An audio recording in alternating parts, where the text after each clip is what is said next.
Buongiorno, ben ritrovati, buon sabato, siamo in diretta come sempre. In primo piano oggi la politica, perché parliamo di elezioni amministrative. Si è chiuso da pochi minuti il termine per la presentazione ufficiale di liste e candidati per la tornata elettorale che il 12 giugno vedrà accorpati il referendum della giustizia e le elezioni comunali. 86 le amministrazioni interessate sul territorio regionale, di queste 18 nel Padovano, 17 nella Marca Trevigiana, 14 a Verona, 12 nel Bellunese, 10 nel Vicentino, seguito dai 9 di Venezia e dai 6 di Rovigo.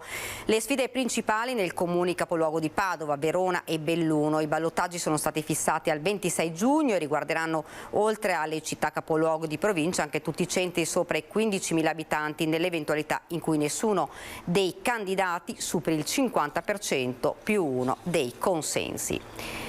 Ed ora siamo alla cronaca, perché c'è stato un nubifragio nel Bassanese. Piogge grandi ne si sono abbattute in Valbrenta e Bassanese nella serata di ieri. L'acqua caduta è arrivata a 50 mm in mezz'ora, invadendo, lo vedete dalle immagini, strade e allagando sottopassi e scantinati. I centri più colpiti sono Mussolente e Solagna, ma i disagi sono stati segnalati anche a Rosà, Galliera, San Zenone, Tezze sul Brenta e Castione. Il forte vento ha divelto alcuni pali delle linee telefoniche e la cartellonistica. Alcune abitazioni sono state a lungo senza corrente elettrica. Si sono registrati anche danni alle auto e alle coltivazioni. I vigili del fuoco e la protezione civile sono intervenuti per liberare le strade dalla grandine dei fiumi d'acqua che hanno intasato i tombini. Ovviamente poi ci collegheremo proprio con i nostri colleghi del Bassanese che ci faranno vedere proprio le immagini, i danni che ha causato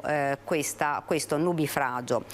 Ed ancora cronaca, l'abbiamo detto anche ieri, purtroppo continua la scia di sangue sulle strade del Veneto, davvero numerosi sono gli incidenti, purtroppo anche con esito mortale. L'ultimo è stato nel Veneziano, un tragico schianto frontale nella notte ad Eraclea, a perdere la vita un 33enne di Ceggia. Non ce l'ha fatta Nicolò Manica, 33 anni, di Ceggia, è morto durante la notte in un incidente stradale a Eraclea lungo via Vivaldi, nelle vicinanze di Ponte Crepaldo. In base a una prima ricostruzione, il 33enne stava guidando verso casa in direzione Ceggia quando la sua auto si è scontrata frontalmente contro un'altra vettura con a bordo 3 persone che procedeva nella direzione contraria. Inevitabile lo scontro. I soccorsi del 118 arrivati sul posto, assieme ai vigili del fuoco, non hanno potuto fare nulla per salvarlo. Troppo gravi le ferite riportate nel violento impatto, ferite ma non in modo grave gli altri 3 occupanti dell'altra auto. Entrambe le vetture ora sono state poste sotto sequestro. L'incidente poco dopo 00:30, sul posto i carabinieri della compagnia di San Donà per i rilievi e avviare le indagini. E purtroppo dobbiamo registrare un'altra vittima, questa volta nel Padovano, un'altra vittima della strada sui colli. Sentiamo. Una sbandata sulla sinistra e dopo alcuni metri lo schianto contro un platano. È morto sul colpo ieri notte verso le 4 un 28enne romeno residente ad Agugliaro nel Vicentino. L'incidente è stato causato quasi di certo dall'alta velocità con la quale il giovane stava guidando la sua Alfa Romeo Giulia lungo via Marconi, la provinciale 89, in direzione di Este. La sbandata prima e la deviazione sul bordo strada in erba poi devono aver reso incontrollabile la vettura che dopo l'impatto contro l'albero si è rovesciata sulla carreggiata. Sul posto è intervenuta la polizia stradale e il personale sanitario del 118 che a causa delle lesioni mortali riportate dal 28enne non ha potuto fare altro che accertarne il decesso sul posto. E non ce l'ha fatta a sopravvivere alle ferite riportate nel grave incidente tra la sua moto e un furgone avvenuto sui colli Euganei. Andrea Stocco di Lusia in provincia di Rovigo è morto in ospedale a Padova a soli 16 anni. L'incidente era avvenuto martedì pomeriggio sui colli Euganei. Andrea Stocco, 16 anni, di Lusia in provincia di Rovigo, viaggiava sulla sua moto 125 sulla provinciale 89 nel tratto pieno di curve che da Teolo scende verso Zovon di Vo. Il giovanissimo centauro potrebbe aver affrontato male la curva chiamata Del Mago, andando a scontrarsi frontalmente con un furgone che risaliva la strada in senso opposto. L'elicottero del SUEM lo aveva portato in ospedale a Padova già in condizioni disperate.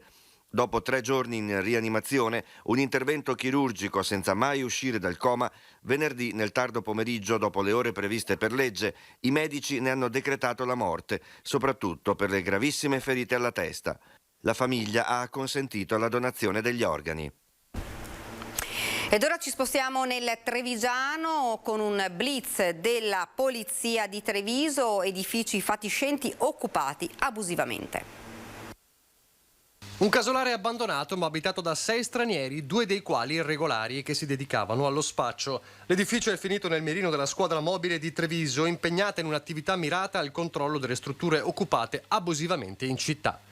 L'edificio si trova nel quartiere di San Liberale, era in pessime condizioni igienico-sanitarie e di sicurezza, occupato da 6 cittadini nigeriani privi di documenti, di cui 2 si è poi accertato essere irregolari sul territorio nazionale. All'esterno dell'ormai fatiscente struttura, inoltre, sono stati trovati ben occultati nella vegetazione 15 grammi di marijuana. Gli stranieri irregolari sono stati sottoposti al provvedimento di allontanamento dal territorio dello Stato. Ed ora un incendio che è scoppiato poco fa in una fabbrica di vernici a Porto Buffolè. Vi possiamo far vedere le immagini, un incendio che è in corso, i vigili del fuoco sono sul posto. Ovviamente appena avremo notizie vi diremo anche l'entità di questo rogo che ha colpito, si vede solo il fumo, lo vedete dalle immagini, una fabbrica di vernici. Ed ancora cronaca, però questa volta nel Bellunese, perché c'è stato un boato nella notte. 4 malviventi hanno fatto saltare con l'esplosivo lo sportello bancomat della filiale Cassa Rurale delle Dolomiti di Seren del Grappa, rubando circa 20.000 euro e allontanandosi a bordo di un'Audi scura. Indagini ovviamente delle forze dell'ordine. Ed ancora un incidente, questa volta sempre nel Trevigiano, ad Asolo, 7 feriti, tutti giovani, in uno schianto avvenuto la scorsa notte ad Asolo. Un impatto violentissimo e una delle auto che finisce nel fossato. Un miracolo che non si sia consumata l'ennesima tragedia della strada nella Marca. L'impressionante incidente della tarda serata ad Asolo, quando una Peugeot e una Fiat 500 si sono scontrate per cause in fase di accertamento all'altezza di via Croce d'Oro, via San Michele. 7 in totale i feriti, tutti giovani che viaggiavano assieme nei 2 veicoli. Nello schianto la Peugeot è finita in un fosso dopo essere stata sbalzata a una notevole distanza dal punto dell'impatto all'incrocio. Sul posto i carabinieri di Asolo, i vigili del fuoco e i sanitari del SUEM. I ragazzi finiti nel fosso in 5 sono stati estratti dall'abitacolo, fortunatamente in condizioni di media gravità, e sono stati trasportati all'ospedale di Castelfranco. Continuiamo sempre con la cronaca. Autista aggredito dai tifosi, è successo dopo la partita dei play-out del campionato di calcio di Serie B tra Vicenza e Cosenza.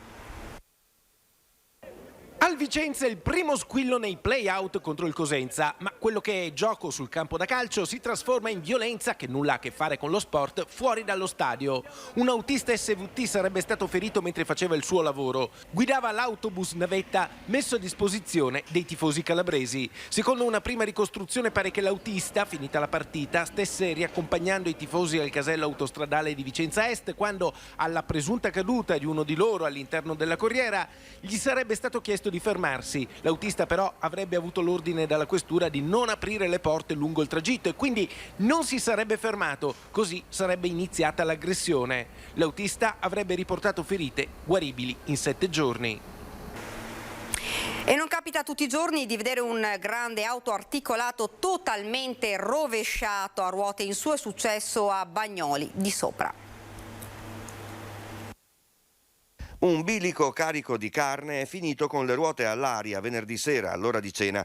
Il pesante automezzo di una ditta di trasporti del Ravennate è uscito di strada in via Pastò, finendo rovesciato nel fossato a fianco alla via verso le 19:40. Illeso l'autista. I vigili del fuoco arrivati da Piove di Sacco hanno messo in sicurezza il camion frigo, come detto carico di carne. Sul posto anche i carabinieri. Le complesse operazioni di soccorso stradale del mezzo sono terminate dopo circa 2 ore.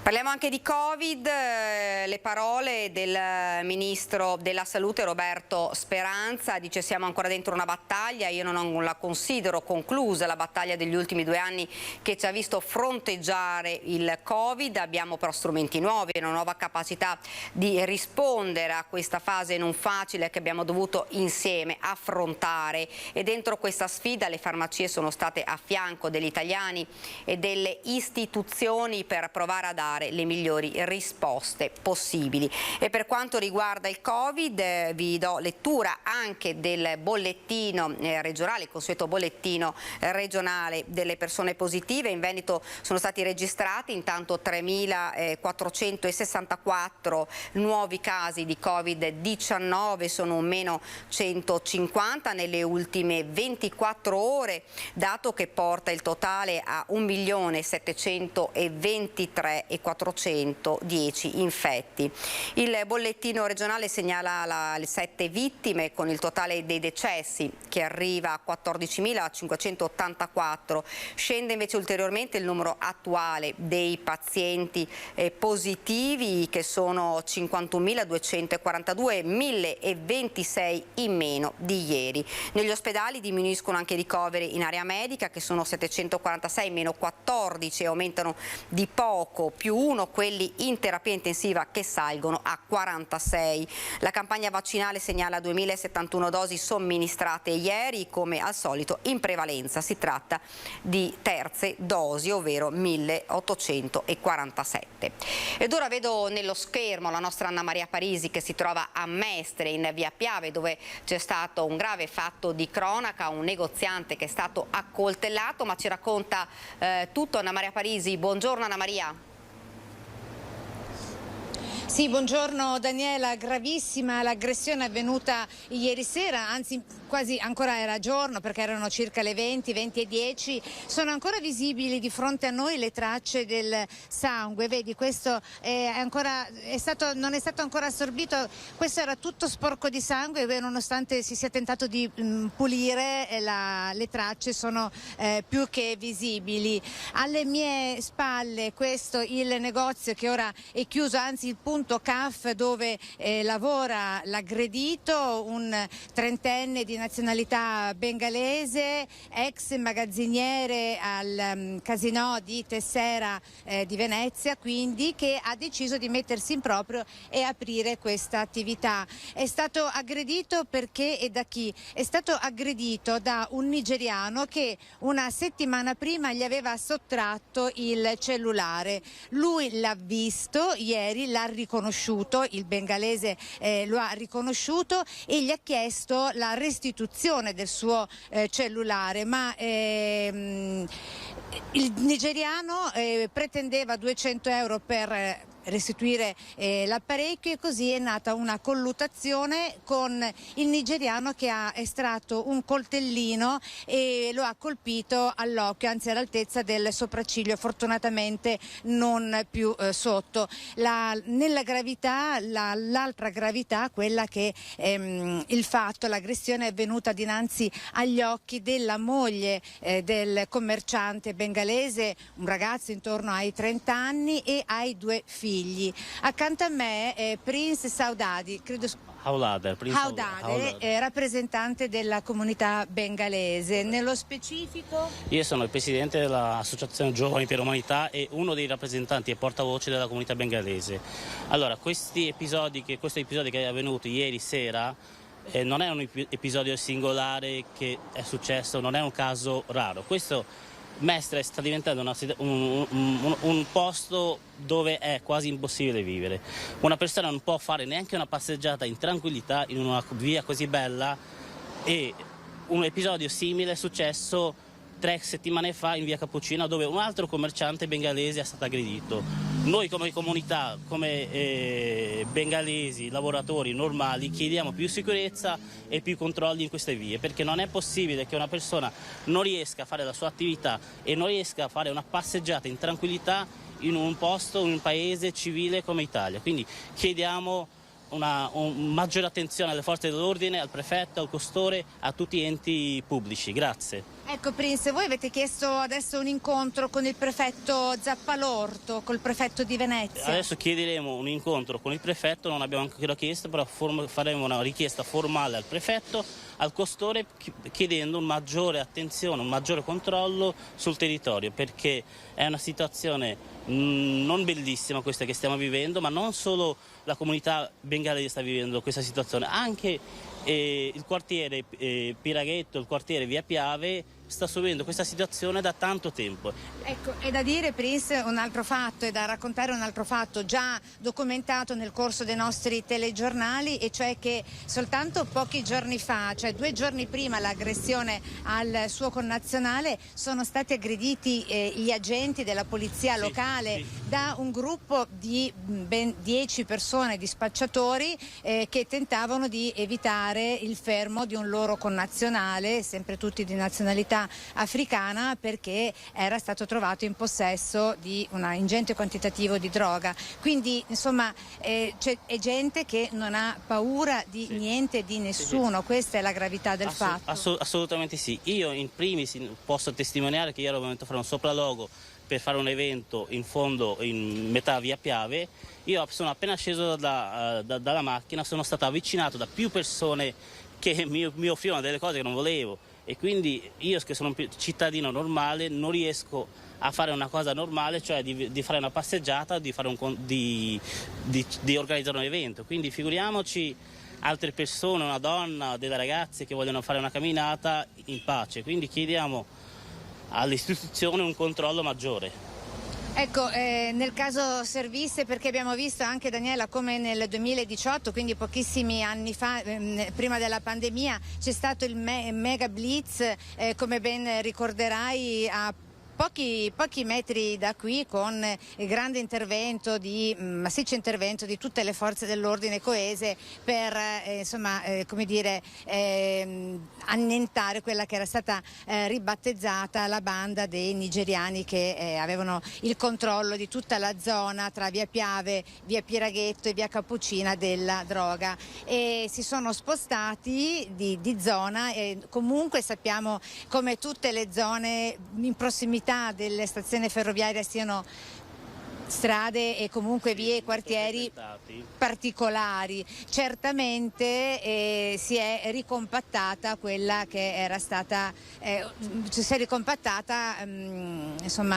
una malavita dedita in particolar modo allo spaccio, che si trova proprio in questa zona. Sì, io confermo questa cosa, perché effettivamente questa via e Via Cappuccina ultimamente sono diventati dei posti non più abitabili, perché ogni volta che si passeggia, che si cammina, noi veniamo avvicinati spesso da persone che non conosciamo, e non è bello, perché una persona deve essere libera di fare le sue cose e deve avere la libertà di passeggiare, di fare le sue cose in tranquillità, senza essere disturbati da soggetti che vivacchiano nella nostra città. Quindi come dicevo prima, ripeto, chiediamo comunque maggiori controlli e se c'è bisogno che il prefetto prenda dei provvedimenti nei confronti di questi soggetti che vivacchiano, che fanno delle cose senza senso, che disturbano, che non riescono, che non ci lasciano vivere in tranquillità. Ecco, a conclusione di questo collegamento, se non hai altre domande, Daniela, diamo gli ultimi aggiornamenti in merito alle condizioni di salute del suo connazionale. È rientrato a casa dall'ospedale? Adesso mi sta proprio chiamando in questo momento, quindi adesso gli rispondo e cerco di capire come sta. In diretta? Possiamo sentire no, adesso chiamo perché le cose sanitarie lo sento in privato. È solo per sapere come sta. Sì. Ce lo saluti tanto? Certo. Grazie Prince per questo collegamento. A disposizione. Daniela, se non hai domande da studio ti restituirei la linea. Grazie davvero, grazie Anna, ringrazio davvero il tuo ospite. Insomma, siamo contenti che il negoziante sia potuto tornare a casa dopo questo grave fatto davvero di sangue. Adesso la vedo già collegata, mi scuso per averla fatta attendere, l'assessore regionale Elena Donazzan, buongiorno. Buongiorno a voi, e mi permetta di dare la solidarietà a quel negoziante e anche di dire che siamo a fianco di quei negozianti per bene onesti che cercano anche di bonificare certe zone delle nostre città, perché purtroppo sono tante le città che soffrono di un certo tipo di degrado. Ecco, fra l'altro, Assessore, quella è una zona, me lo lasci dire, insomma, considerata leggermente a rischio rispetto a tutte le altre. Insomma, i controlli ci sono, però insomma, non è facile probabilmente arginare questa criminalità. Oltretutto, insomma, questo negoziante ha rischiato davvero la vita, perché una coltellata... No, appunto, una coltellata è un fatto gravissimo di sangue. Io credo che ci vogliano misure estreme in questo caso.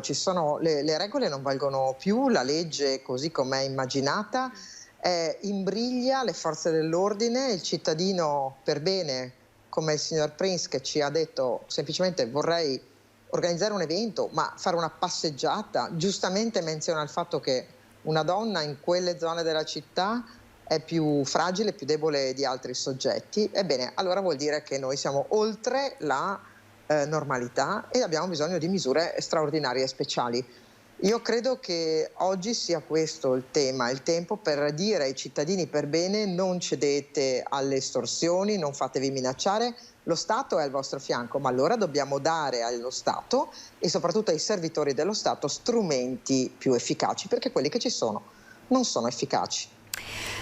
Assessore, io vorrei tornare un po' a parlare, ne abbiamo parlato anche ieri noi ampiamente nella nostra diretta, sentendo anche il sindaco di Vicenza sulla questione, sulla polemica che si è scatenata sulle penne nere. Io però prima di parlare di questo volevo farle sentire quello che ha detto il sindaco, l'ex sindaco, scusate, di Treviso, Giancarlo Gentilini, nella nostra trasmissione Focus, indignato proprio contro le accuse mosse agli alpini nella Dunata Nazionale di Rimini. Anch'io, quando andavo a sfilare e la gente ti veniva incontro, dicevo ciao amore, ciao bella donna, ciao, ma era una cosa che era insita nell'animo degli alpini. Ma fare questa campagna vergognosa, sporca, ma questo soltanto è un prodotto della sinistra che sta cercando di distruggere la nostra realtà alpina. C'è qualcuna che ha detto che ha avuto espressioni sulla sua bellezza femminile, ma credo che fosse una cosa di cui una donna può sentirsi anche onorata, perché io non ho visto stupri di gruppo, non ho visto rapine, non ho visto niente quello che sta succedendo in ogni momento nella realtà italiana. Se qualcuno ha sbagliato deve essere punito, perché io non transigo con la giustizia, hai capito? Ma soltanto su queste offese che non hanno nessun fondamento è veramente da buttare alle ortiche. Io credo che sia tutta una cosa orchestrata da coloro che vogliono distruggere uno degli ultimi monumenti della italianità, perché io ho fatto 50 dunate in tutta Italia. Sì. Non ho mai visto televisioni che dopo la dunata giravano a intervistare persone, donne, tutto quanto. Quindi io penso che sia una programmazione ben orchestrata. Sono state raccolte con una petizione 13.000 firme con l'obiettivo di sospendere per 2 anni le adunate. Credo che sia una delle follie dell'età moderna, hai capito? Quindi dico al Presidente nazionale, non ti curar di loro, ma guarda e passa. Non meritano neppure di essere segnalati, meritano soltanto la discarica chi vuol distruggere l'alpinità e gli alpini. Detto assessore da un alpino doc, insomma, come Giancarlo Gentilini, una questione ovviamente che sta montando giorno dopo giorno, addirittura insomma, arrivando a chiedere la sospensione di adunate che insomma, sappiamo sono storiche, importanti per questo paese. Io trovo inaccettabile quello che sta accadendo, trovo inaccettabile che si possa pensare di sporcare la bellezza degli alpini. Nessuna televisione ha dato conto delle 117 milioni di euro con cui gli alpini hanno aperto la dunata come informazione, come a dire guardate dite questo, perché questo è 117 milioni di euro raccolti nell'anno di pandemia, fatte di ore lavoro. Allora io ho visto tanti politici fare la bella faccia e dire quanto gli alpini fossero importanti a tenere aperti i punti vaccinali, a portare i medicinali in giro, quanto gli alpini sono importanti quando li mandiamo nelle calamità, i primi a dire obbedisco sono loro. Bene, allora questi stessi politici che sono lì a blandire, a dire ogni sorta di ovvietà quando devono celebrare e fare bella figura loro, grazie agli alpini, non li ho visti schierarsi a difesa degli alpini. Io non ho dubbi da che parte stare, perché penso che ci sia un grande attacco costruito contro il corpo degli alpini, contro l'Associazione Nazionale Alpini. Perché vedete, le prime cosiddette raccolte di denunce è stato fatto il giovedì. Il giovedì a Rimini non c'era quasi nessuno, tanto che il sindaco di Rimini si era detto preoccupato con l'associazione che la donata non portasse i numeri e le persone che invece lui si attendeva. Giovedì non c'era quasi nessuno, eppure giovedì già questo gruppo di donne politicizzate di sinistra ha cominciato già a dire che ci sarebbe stata l'orda barbarica. Venerdì hanno iniziato a dire che c'erano centinaia e centinaia di denunce. Ora, lo dico a lei che è una giornalista seria. Stamattina l'unico articolo di giornale che riporta un caso di tentato stupro è di un quotidiano di Rimini e il presunto stupratore, il presunto aggressore, perché si tratta di un tentato stupro, è un immigrato e è stato preso nei pressi del centro di accoglienza dove lui è. Allora io vorrei vedere le donne di sinistra che ho visto schierate a condannare gli alpini, dire che sono gli immigrati, e quelle che dicono che devono essere cancellate le adunate degli alpini dovrebbero dire che devono essere chiusi i centri di accoglienza. Vede, io invece non dico questo. Io dico che gli alpini non si toccano perché non c'è nessuna in 93 adunate caso di denuncia confermata in 93 adunate. Se a Rimini è accaduto qualcosa di diverso e se uno di quei casi è stato e viene dimostrato, è l'Associazione Nazionale che farà per prima quello che queste signore stanno facendo oggi, cioè condannando a priori. E la seconda cosa, e chiudo Daniela, è che non si può pensare di fare questa aggressione senza il senso di responsabilità delle cose che si dicono, perché una molestia è una molestia, uno stupro è uno stupro. Una battuta, un sorriso, ed è quello che ho detto, se in una adunata degli alpini, il cui tempo è quello della giovialità, della cordialità, un signore alpino vero col cappello mi fischia perché pensa che io sia bella, cosa che insomma alle volte gli dubito molto, ma insomma se mi fa un apprezzamento io non penso che sia una volgarità e non penso che sia una molestia. Quindi misuriamo tutto, perché quello che si sta dicendo è veramente vergognoso.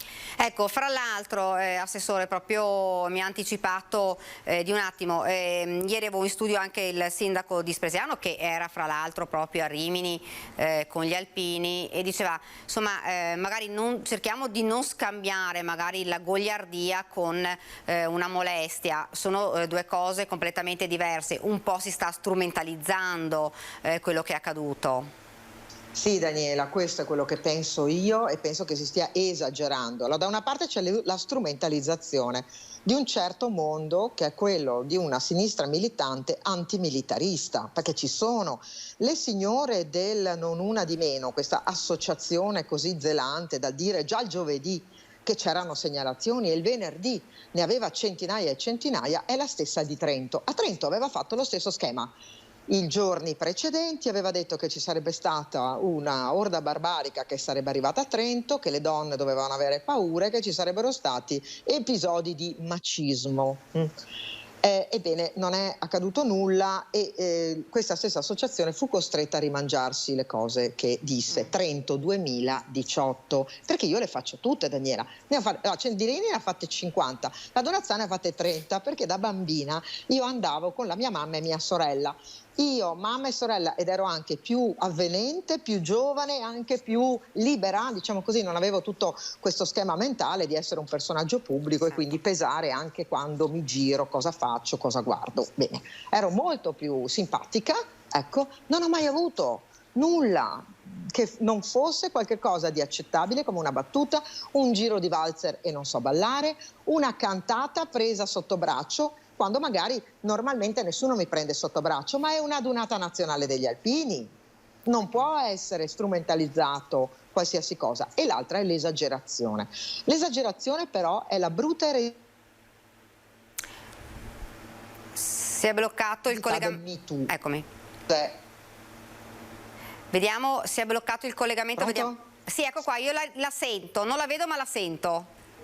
Vediamo se riusciamo a ripristinare il collegamento con l'assessore Donazzan, che sta parlando appunto degli alpini, di quello che è accaduto, ormai insomma lo sanno tutti, delle molestie che sono, di cui sono accusati le penne nere.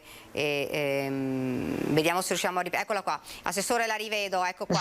Sì, scusatemi, ma sono in un autogrill perché sto andando a presentare il libro con la mia mamma sul Milite Ignoto a Cuneo, quindi ecco, perdonatela, però sempre di storia patria parliamo. Stavo dicendo, è l'eredità del Me Too. Il Me Too è stato quel fenomeno per cui a distanza di 10 anni, 20 anni, molte donne dissero di essere state molestate dal regista di turno, il produttore di turno, cose anche gravissime, molto vere.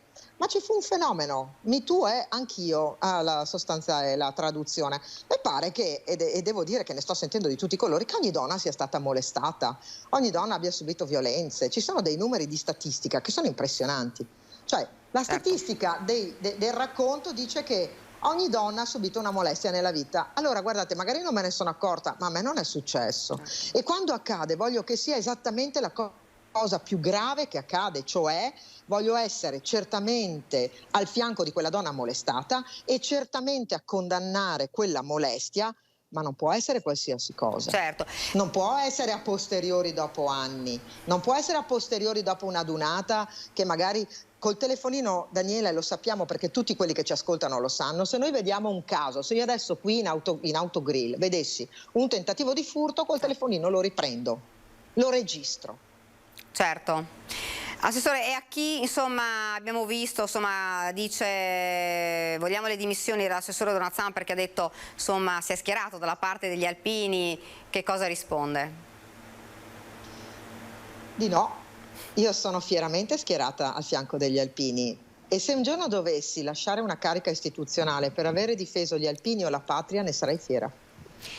Ecco, Assessore, le faccio una domanda invece che cambiando discorso, insomma, penso che degli alpini ne abbiamo detto tanto e forse insomma si potrebbe andare oltre perché come abbiamo detto insomma gli alpini sono sempre stata l'istituzione storica e purtroppo dispiace vedere quello che è accaduto. Certo, se c'è successo qualcosa chi è responsabile dovrà pagare, ma insomma come diceva insomma non si può insomma colpevolizzare tutto un corpo come quello. Ad oggi l'unico caso di Rimini è questo immigrato con un tentativo di stupro, quindi mi aspetto che le mie colleghe di sinistra intervengano. Ecco, cambiando discorso, ormai siamo alla fine dell'anno scolastico, Assessore, siamo arrivati alla fine anche di quest'anno, insomma un primo bilancio di quest'anno. Comunque anche questo meno difficile sicuramente dell'anno scorso, ma comunque con difficoltà che non sono mancate per tutti insomma tutti gli studenti positivi che hanno dovuto rimanere a casa. Studenti positivi, ma mi perdoni anche studenti che hanno perso un anno e mezzo. E quindi con gli insegnanti che hanno dovuto fare un'opera di recupero. Pensiamo ai ragazzi che sono entrati in prima superiore e hanno avuto la seconda media a casa, la terza più o meno a singhiozzo, con difficoltà, o quelli che devono andare all'università e si sono fatti la quarta superiore completamente a casa, la quinta a singhiozzo. Ecco, è stato veramente, quest'anno è stato un anno di recupero e di difficoltà, e io mi auguro che gli insegnanti che hanno fatto uno sforzo straordinario siano anche comprensivi in questo. Vuol dire comprendere che cosa è accaduto a quei ragazzi, a quegli studenti. Non vuol dire per me dare l'approvazione alla, diciamo, il passaggio automatico e quindi la non bocciatura per tutti e quindi la promozione, ma vedere le situazioni, l'impegno e anche la possibilità di recupero. Infine c'è ancora qualcosa che mi amareggia, cioè che i ragazzi sono ancora a scuola con la mascherina, perché quando io vado a parlare nelle scuole la cosa che mi chiedono è: ma mi togliete la mascherina?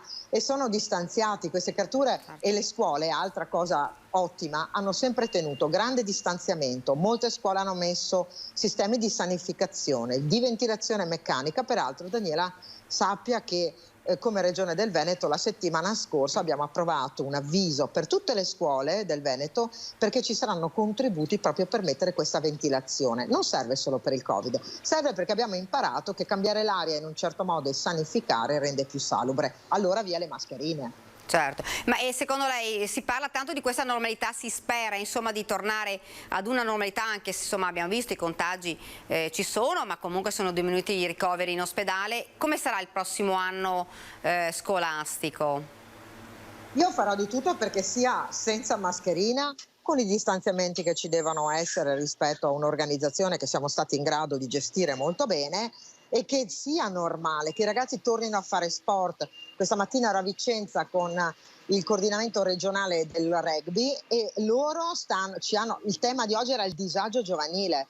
Daniele, diciamolo a tutti i nonni e i genitori che sono all'ascolto del vostro telegiornale: autolesionismo, isolamento, il fatto che si chiudano in casa, che stiano molto sulla rete. Purtroppo, nonni e genitori, non è un fatto che riguarda solo il vostro figlio o il vostro nipote, purtroppo è molto diffuso. Facciamoli uscire, facciamoli andare all'appello, facciamoli giocare, socializzare. Guardate che la pandemia ci ha distrutto la testa, non il corpo. Secondo lei quindi si potrà tornare finalmente, insomma, a far rivivere la scuola? Si dovrà, non possiamo permetterci, abbiamo fatto già troppi danni. Assessore, io la ringrazio davvero, la lascio che so che oltretutto è in un autogrill, la ringrazio davvero per aver accettato Neanche tanto bello, ve lo dico. Vabbè, la ringrazio, grazie Assessore, grazie, arrivederci, grazie e buon lavoro.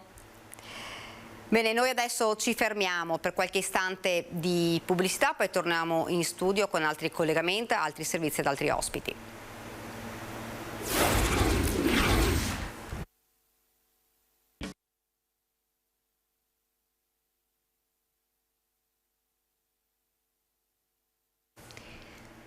Rieccoci nuovamente in studio e continuiamo con la cronaca, la tragedia di Paese, fatale a Davide Pavan, un gravissimo trauma cranico, è il primo esito dell'autopsia sul 17enne travolto e ucciso dall'agente di polizia. Giovedì la perizia cinematica sull'incidente.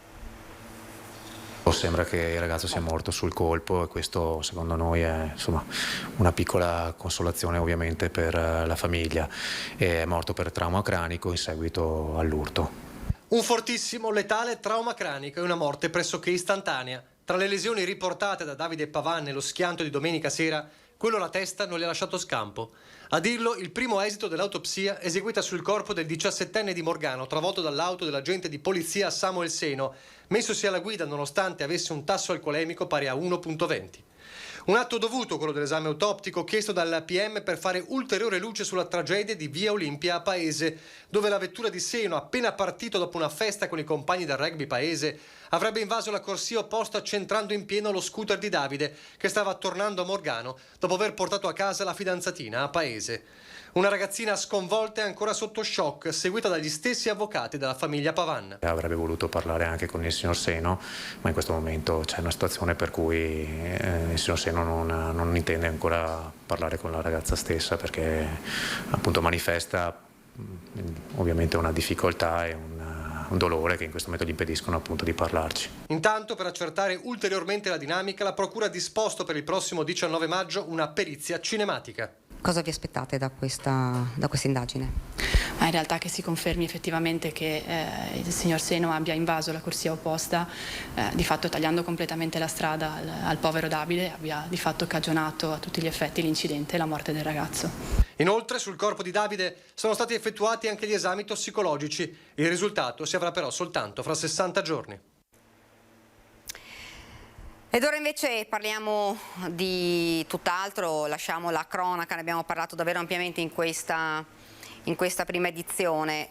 Vi presento intanto l'ospite che ci ha raggiunto qua in studio, Alessandro Manera, assessore del Comune di Treviso, assessore all'ambiente, buongiorno. Buongiorno e grazie dell'invito ancora. Però parliamo di PNRR, sì, perché sono stati stanziati, insomma, cifre importanti per progetti che andranno in cantiere nel Trevigiano. Sì, diciamo che questo, bisogna dire la verità, è stato un'illuminazione del sindaco Mario Conte, come sempre a volte mi stupisce anche per quanto avanti vede nelle cose, e in questo caso ha visto molto avanti, diciamo, dandomi la delega al PNRR. Io avevo già la delega ai fondi europei in generale, però il PNRR è stata la costruzione di un team multisettoriale, quindi prendendo i lavori pubblici, il sociale, l'urbanistica, cioè chiunque tra gli altri assessorati, quindi anche gli assessori, diciamo, abbia delle progettazioni che il PNRR va a sviluppare. È stato un grande lavoro, quindi io ringrazio veramente tutti i colleghi, l'assessore Zampese, l'assessore Tessarolo, l'assessore Tassinari, ma veramente tutti, anche l'assessore Schiavon che poi deve gestire in maniera questi fondi importanti, ma e soprattutto chiaramente il sindaco, la giunta tutta, e devo dire la verità anche i consiglieri che spesso ci hanno votato, diciamo, in maniera compatta per questo tipo di attività. E noi abbiamo realizzato un gruppo di lavoro che è in grado di intercettare quei fondi man mano che escono i bandi, e per ora c'è da dire la verità che abbiamo avuto grandissimi risultati, perché stiamo parlando, per adesso mi sembra siamo sui 45 milioni di euro, perché tra i 19,5 della rigenerazione urbana, 15 del Pinqua, che per chi non lo sapesse è il rifacimento completo assieme ad Ater, assieme ad altri interlocutori, chiaramente di tutto il quartiere San Liberale, i 3 milioni per il rifacimento della Stefanini, e cosa l'altro giorno, 7 milioni e mezzo per tutta l'area vasta, bisogna dirlo, sì, questo, l'area vasta che prende 38 comuni, ma di cui 2 milioni e mezzo andranno a Treviso. Sono tantissimi soldi, certo. Andranno questi ultimi 7,5 nel sociale, nella missione 5 cosiddetta del PNRR, e poi ce ne sono tante altre, perché non ci fermiamo sui fondi europei. Abbiamo preso 500.000 euro circa, 450.000 euro, con cui abbiamo rifatto il bosco di San Paolo direttamente da un fondo nazionale. Però questo vuol dire un grande lavoro, perché guardate, e qui ogni assessorato poi ha lavorato molto bene, vuol dire andare a fare delle progettazioni credibili, certo. Diciamo, l'ultimo su 15 progetti presentati per tutta, diciamo, questa area vasta, di cui il sindaco di Ponte di Piave è la coordinatrice, sì, la Paola Roma, però dall'altra parte il comune capoluogo è sempre il responsabile d'ambito. Beh, sono tantissimi soldi, perché su 15 progetti, 15 vinti, vuol dire che la qualità progettuale è sicuramente molto alta. Il progetto più insomma, quello più importante, anche se tutti, insomma, in qualche maniera sono importanti, però quello per cui, insomma, avete spinto un po' di più. Beh, in realtà, allora, questi sono quelli che abbiamo vinto, poi stiamo spingendo per tanti altri. Esatto. In realtà, allora, chiaramente da trevigiano posso dire le mura cittadine, però dall'altra parte dico sul sociale, dove si andranno a fare interventi importanti, e ringrazio Isra e tutta la sua struttura per la progettazione. Ecco, di questo vogliamo ricordare quali sono i progetti più importanti proprio sul sociale, perché è uno dei settori più... Per esempio, per quello che riguarda Isra, in questo caso 2 milioni e mezzo circa andranno sul co-housing, quindi le strutture di mini appartamenti, chiamiamoli così, io semplifico un po', perché peraltro non sono esperto del settore, ma per ospitare gli anziani in delle residenze in cui si sentono ancora a casa. Ma poi sono tantissimi progetti declinati, magari progetti da 100.000 euro, 150.000 euro, 200.000 euro, ma sono tantissimi in cui la ricaduta su Treviso, perché io sono assessore a Treviso, è sicuramente importante. L'ex GIL, il rifacimento dell'ex GIL, ma anche il Pinqua, e qui veramente l'assessore Tassinari e l'assessore Zampese ha fatto un lavoro egregio, estremo, per coordinare una macchina organizzativa così grande. Vuol dire rifacimento completo di un quartiere. Questa è una cosa, guardate, epocale, perché, diciamocelo francamente, non avveniva, non è probabilmente mai avvenuto dalla costruzione di questi quartieri. Quindi io sono particolarmente fiero. Chiaro che poi io da assessore all'ambiente ho un po' più l'occhio su quelli, però, e questo è importante, la delega che io ho è trasversale ed è stata utilizzata molto bene dagli uffici, che hanno lavorato molto bene, dal segretario che ha coordinato questo gruppo di lavoro, e quindi siamo tutti vincitori. Chiaramente poi il nostro goleador, diciamo il nostro Cristiano Ronaldo, certo, è il sindaco Mario Conte, quindi è chiaro che però è tutta la macchina ha lavorato bene. Guardate che non è così semplice per no, come era strutturata e come invece abbiamo strutturato tutta l'organizzazione del comune. Ecco, parliamo anche di ambiente, visto che insomma è un po' il tuo settore. Ci sono delle novità anche per quanto riguarda proprio la tua... Il settore ambiente? Beh sì, il settore ambiente diciamo che ha due novità sostanziali. Beh, una cosa, pian piano cominceremo a vedere i frutti di quello che è il 110%, perché man mano che tutti ristruttureranno le case, gli edifici vecchi chiaramente, noi vedremo l'effetto ambientale di questo. Lo dico in maniera importante, guardate, questi sono dati importanti perché poi noi pensiamo l'ambiente, tu non puoi cambiarlo dalla sera alla mattina, purtroppo per il mio settore non è un'asfaltatura che la vedi dalla sera alla mattina, qui è un lavoro costante. Noi vediamo che i dati pian piano si stanno abbassando, anno dopo anno stanno aumentando gli sforamenti, cioè sforano più volte, ma la media è sempre più bassa, quindi la media dei PM10 che noi respiriamo è mediamente più bassa. Questo è un dato importante, è dovuto a quell'operazione enorme di cambio caldaie che abbiamo fatto con le caldaie a gasolio. È dato chiaramente dalla sistematico cambio auto che viene fatto normalmente, è dato anche da un po' del cambio, bisogna dire la verità, e questo è l'insistenza sulla mobilità, il cambio d'uso nel fatto che si usa tanto di più la bicicletta, bisogna dirlo perché le vediamo tante biciclette. Abbiamo vinto un bando peraltro di 15 milioni di euro che verrà gestito la mobilità per il cambio autobus con passaggio a autobus elettrici per tutta l'area di Treviso, questo è un altro dato sicuramente importante e sono diciamo in gara adesso, quindi stiamo facendo questo, però è tutta una macchina su una direzione. Chiaramente poi, e qui lo dico con orgoglio, piantumare 3-4 mila alberi in più a Treviso su 25 mila che erano, guardate che è il 12% in più. E l'area è quella, cioè io adesso non è che posso inventarmi aree verdi, quindi un passo alla volta. Io vorrei dire una cosa sull'ambiente, il bello è non avere novità, cioè la novità di avere una costante decrescita dei parametri di inquinamento. Un altro dato importante a cui ci tengo tantissimo, che non è mai stato forse capito nella storia di Treviso, è che l'aumento della rete fognaria porterà a un miglioramento ambientale sostanziale del fiume Sile, del nostro fiume, perché se noi non scarichiamo più lì riavremo il fiume, come diceva mio nonno, bellissimo, con i molluschi, però se noi non facciamo questa rete fognaria e stiamo andando dal 27 al 60%, questo è un dato importantissimo. Peraltro l'Ocse ha dato dei dati importanti, noi stiamo lavorando anche per risparmio idrico, perché facendo le acque nere, cioè le fognature, chiaramente quando vengono fatte, vengono rifatte le acque bianche da parte di ATS e quindi noi abbiamo un risparmio d'acqua. Quindi è tutta una macchina che si muove, cioè abbiamo messo la parola sostenibilità al centro, abbiamo trovato i fondi per alimentarla, quindi con tutti questi fondi che andiamo a prendere, ma soprattutto abbiamo un'idea chiara che quella è la direzione. Parlando anche di PM10, ci saranno altre giornate, domeniche ecologiche, insomma abbiamo visto che hanno avuto anche un successo non indifferente, insomma la gente è tornata a camminare e come dici tu i trevigiani vanno anche in bicicletta. Quindi Allora c'è da dire una cosa, perché questo io l'ho imparato facendo l'assessore. È giusto, i trevigiani vanno in bicicletta se tu gli fai le piste ciclabili. Cioè, bisogna mettere prima l'amministrazione e dire io ti do lo strumento, la bicicletta ce l'hai, perché ce l'hanno tutti la bicicletta, ti do lo strumento di sicurezza e pian piano noi le stiamo facendo il collegamento, quindi ringrazio sicuramente l'assessore Zampese e la mobilità tutta, sotto il vice sindaco De Checchi, del collegamento tra Sant'Antonino, il mio quartiere, e Casiero, quindi una pista ciclabile che collegherà i due comuni e dall'altra parte nella direzione Castagnole verso Paese. Quindi adesso collega i due comuni più, Dall'altra parte, ormai ultimati, i trevigiani lo vedono, la pista ciclabile in Viale Europa e quindi questo è sicuramente sono dati importanti. A quel punto noi diamo anche la giustificazione di utilizzare la bicicletta, però le domeniche ecologiche su cui tu facevi riferimento noi dobbiamo farne 6 nel periodo invernale per legge, per norma. Possiamo prendere questo come un mattone sulla testa per dire, perché chiaramente chiudiamo il centro, tutta una serie di difficoltà, ma io vedo che i trevigiani poi l'hanno apprezzata questa cosa, se fatta nella maniera intelligente, dando come abbiamo fatto noi parcheggi gratuiti, è sicuramente uno strumento importante, bisogna farlo con senso. Abbiamo fatto il lunedì di Pasquetta al posto della domenica perché abbiamo deciso di variarla e abbiamo avuto un successo incredibile, fortunati anche per il tempo, onestamente la fortuna aiuta gli audaci si diceva, però ecco, sarà così. Il sindaco, peraltro lui spesso va oltre dicendo ma perché non pensiamo dei fine settimana, cioè perché non facciamo delle valutazioni, perché il mondo va in quella direzione lì. Chiaro che non possiamo andare troppo rapidamente perché c'è una forte richiesta del commercio, perché attenzione, cioè Treviso vive anche di commercio, però guardate, come ha visto le domeniche ecologiche, come dici tu giustamente, c'era tantissima gente a piedi e io sono convinto che uno a piedi ha anche più tempo per fermarsi o in bicicletta e comprare qualcosa sul negozio. Se è di passaggio e attraversamento della città, probabilmente poco si ferma. Ecco, io ho visto sullo schermo la nostra Vanessa Banzato che si trova nella zona dove c'è stata, lo sappiamo, una grandinata e un nubifragio ieri. Io la vedo sullo schermo. Buongiorno Vanessa.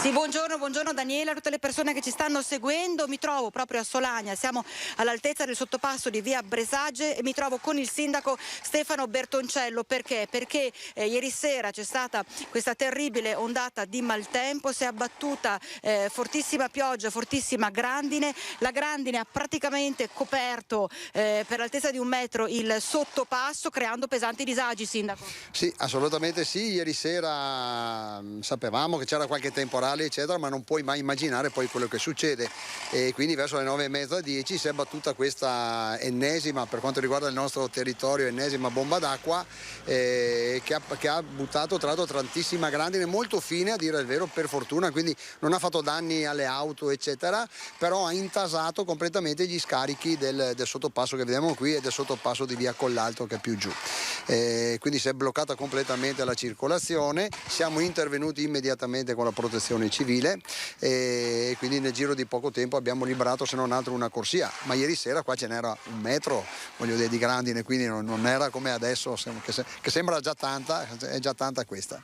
Ecco, tra l'altro adesso seguiamo in diretta, Daniele, i lavori che sta facendo la ditta proprio per liberare il passaggio, il transito da tutta questa grandine che si è ammucchiata. Il traffico, si diceva, è regolato a senso unico alternato? Sì, il traffico è a senso unico alternato. Da ieri sera alle 10 abbiamo messo tutte le tabelle che servivano, e quindi però adesso fra un po' dovrebbero arrivare anche i mezzi meccanici e quindi nel giro di, penso ormai un'oretta, dovremmo liberare completamente il sottopasso. Ecco, un sottopasso che non è nuovo a disagi causati dal maltempo, perché quel famoso 4 agosto, ricordiamo, il sottopasso completamente allagato, l'auto che era rimasta incastrata. Sì, qui proprio dove siamo noi adesso l'acqua ci superava il 4 agosto, quindi un'auto di un nostro concittadino, di Paolo Moccellin, è rimasta incastrata nell'auto. Lui per fortuna è riuscito miracolosamente a uscire dall'auto e venire in comune, tra l'altro a dirci: guardate che il sottopasso è allagato. Io ero in comune quella mattina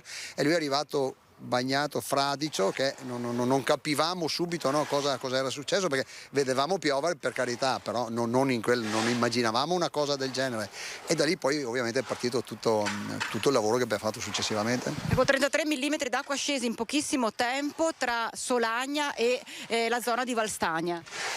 Sì, ma ormai dobbiamo abituarci a questi tipi di effetti, di eventi atmosferici. Vedo purtroppo viene giù una bomba d'acqua del genere come quella di ieri sera, imprevedibile, nel senso che puoi anche prevedere che venga una bomba d'acqua, però per carità non così, non a questi livelli, ma ormai dobbiamo essere pronti a tutto, c'è poco da fare. Tra l'altro, ecco, si diceva, le previsioni per le prossime ore non sono per nulla entusiasmanti, sentiamo già i tuoni. Sembra si sta avvicinando un altro temporale che viene proprio da Valbrenta, e quindi speriamo sia solo il classico temporale quasi estivo, e che quindi più di tanto non faccia, quello è l'augurio che ci si fa sempre, poi è ovvio, puoi tenere puliti i tombini, puoi tenere pulite le strade, puoi fare tutto quello che vuoi, ma queste cose non riesci a prevederle, Perché si è riversato tutto dall'alto?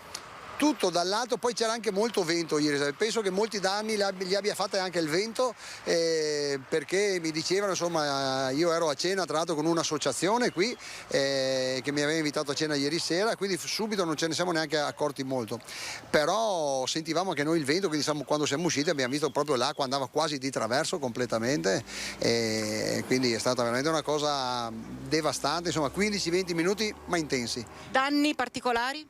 No, non abbiamo avuto danni per fortuna particolari, se non quelli che vediamo qui, che sono danni, voglio dire, irrisori, nel senso che si tratta solo di fare un po' di pulizia e tutto torna come prima, so di qualche cantina, di qualche garage allagato, ma niente di più. Bene, Daniela, se hai altre domande da studio...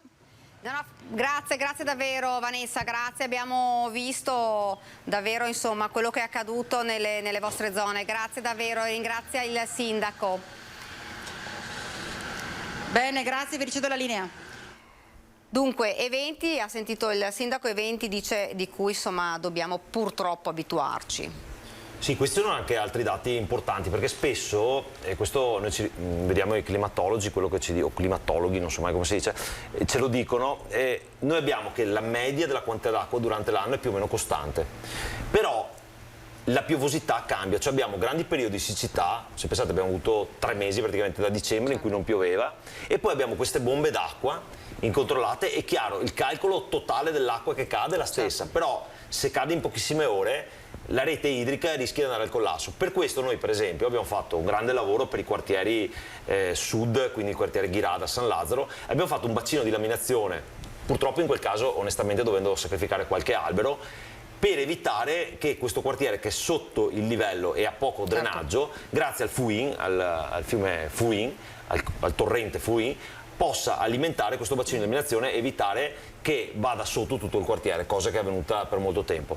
Si sta pensando alla realizzazione dopo la ferrovia della seconda parte, però come vedete le strutture della città cambiano perché il clima cambia. È chiaro che avere più alberi consente dall'altra parte un assorbimento da parte delle piante più velocemente dell'acqua che viene a cadere, quindi anche questo è un effetto di forte piantumazione. Certo che vedere immagini come quelle che abbiamo visto con una grandinata che sembra difficile da concepire in un periodo come questo, oltretutto che arriva dopo un caldo come quello di queste ore. Incredibile. Sì, però diciamoci francamente, ce lo dicono, dobbiamo abituarci e come dicevo prima per il settore ambiente, il clima cambia con ritmi... Noi stiamo guardando adesso insieme le immagini, cioè veramente un fiume di acqua che ha allagato tutte le strade, guardate che fanno davvero impressione immagini come queste, però ci stiamo veramente abituando, Assessore, a questo. Certo, però le strutture delle città dovranno cambiare rispetto a queste nuove esigenze e in giro per l'Europa uno vede esempi chiari di come le strutture sono state cambiate per avere dei bacini di laminazione che magari vengono usati in altri momenti come parchi giochi, però devono essere pronti a ricevere un surplus di acqua abnormale. Qua poi se poi grandina l'effetto è anche peggiore perché la grandine tende peraltro a ostruire molto rapidamente anche i tombini, quindi si crea tutto un effetto molto difficile da prevedere per le strutture attuali delle nostre città, perché non dimentichiamoci che noi non è che possiamo rifare ogni giorno quello che è la rete fognaria cittadina e quindi dobbiamo abituarci, però dobbiamo ragionare,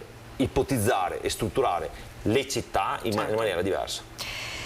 Ora ci fermiamo. Chiedo alla regia qualche istante di pubblicità, poi torniamo in studio anche perché ci collegheremo con i nostri colleghi che sono andati a Porto Buffolè. Avete visto prima le immagini dell'incendio di un'azienda, un fumo alto, un incendio che ha preso la parte interna della fabbrica. Vediamo se riusciamo a farvi vedere il video, poi ci collegheremo proprio con i colleghi, ci sono là i carabinieri, ovviamente i vigili del fuoco, guardate le immagini, eccole qua, le immagini, vedete il fumo altissimo, nero, lì stanno intervenendo i vigili del fuoco, ha colpito la parte interna dell'azienda con materiale sintetico e questo è il grave problema, però ci collegheremo e ci faremo dire tutto quanto dal nostro Nicola Zanetti che si trova proprio sul luogo. Noi ci fermiamo qualche istante di pubblicità e torniamo in studio.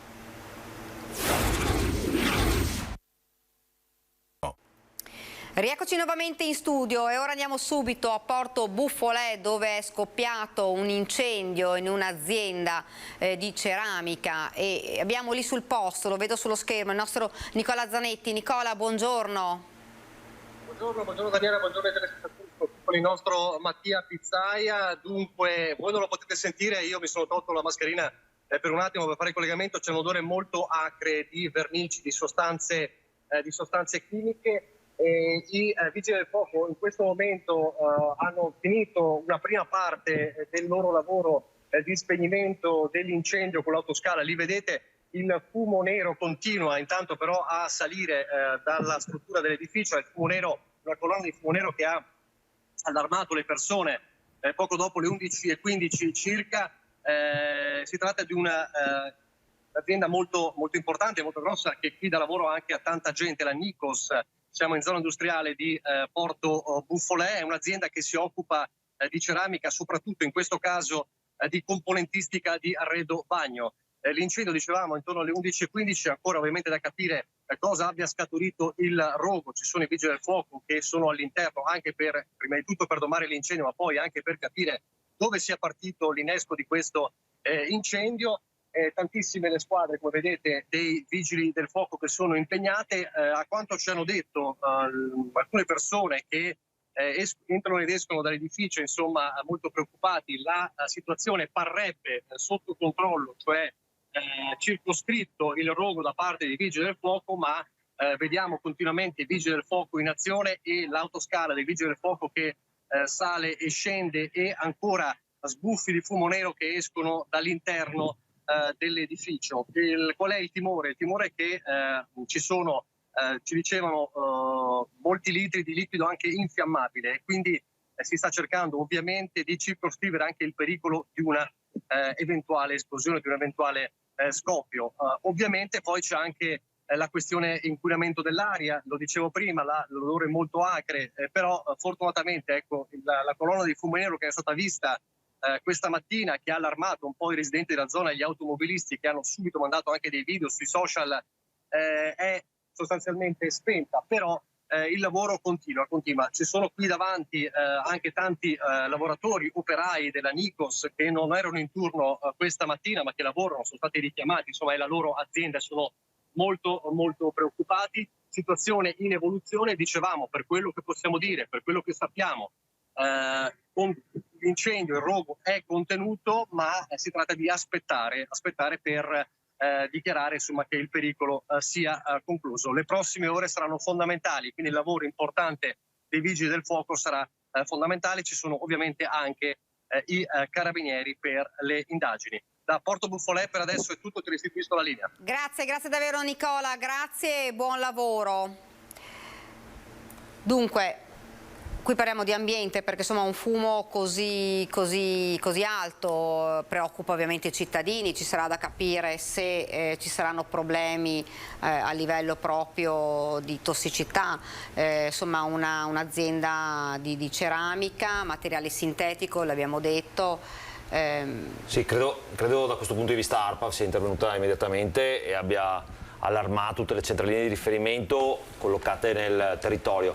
L'odore acre sì, quello può essere un problema, da chimico, insomma, normalmente è dovuto alla presenza di solfiti, questo non fa benissimo, però bisogna vedere la velocità dei venti per capire la dispersione del fumo, e non ho capito esattamente se l'incendio è ancora completamente domato o soprattutto se ci sono altre zone a rischio, perché poi specialmente nel caso di vernici ci può essere una combustione rilasciata nel fatto che le vernici hanno un innesco molto basso, perché se sono vernici a solvente e non vernici all'acqua possono avere un innesco intorno ai 40, 45, 50 gradi, quindi questo può essere un problema perché vista la temperatura esterna e vista la prossimità del calore potrebbe essere un altro innesco, quindi bisognerebbe capire cosa sta facendo ARPA, che peraltro sono bravissimi, e anche i vigili del fuoco per limitare quello che sono gli effetti dell'attuale incendio ed evitare un innesco di un altro incendio o di combustioni diciamo in prossimità di quello che sono i magazzini, perché presumo che abbiano anche dei magazzini in quella posizione. Ecco, però la velocità dei venti sicuramente è il fattore più importante. Poi ovviamente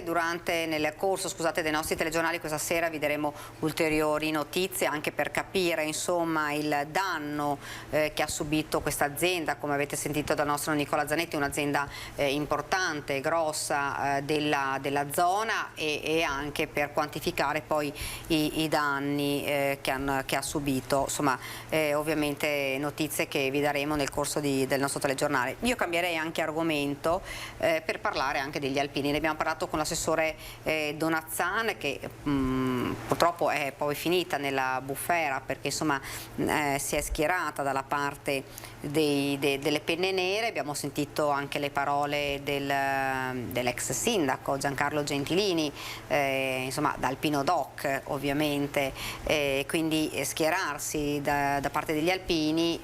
Insomma anche lei era a Rimini, L'abbiamo detto più volte, insomma bisogna stare un po' attenti ovviamente a non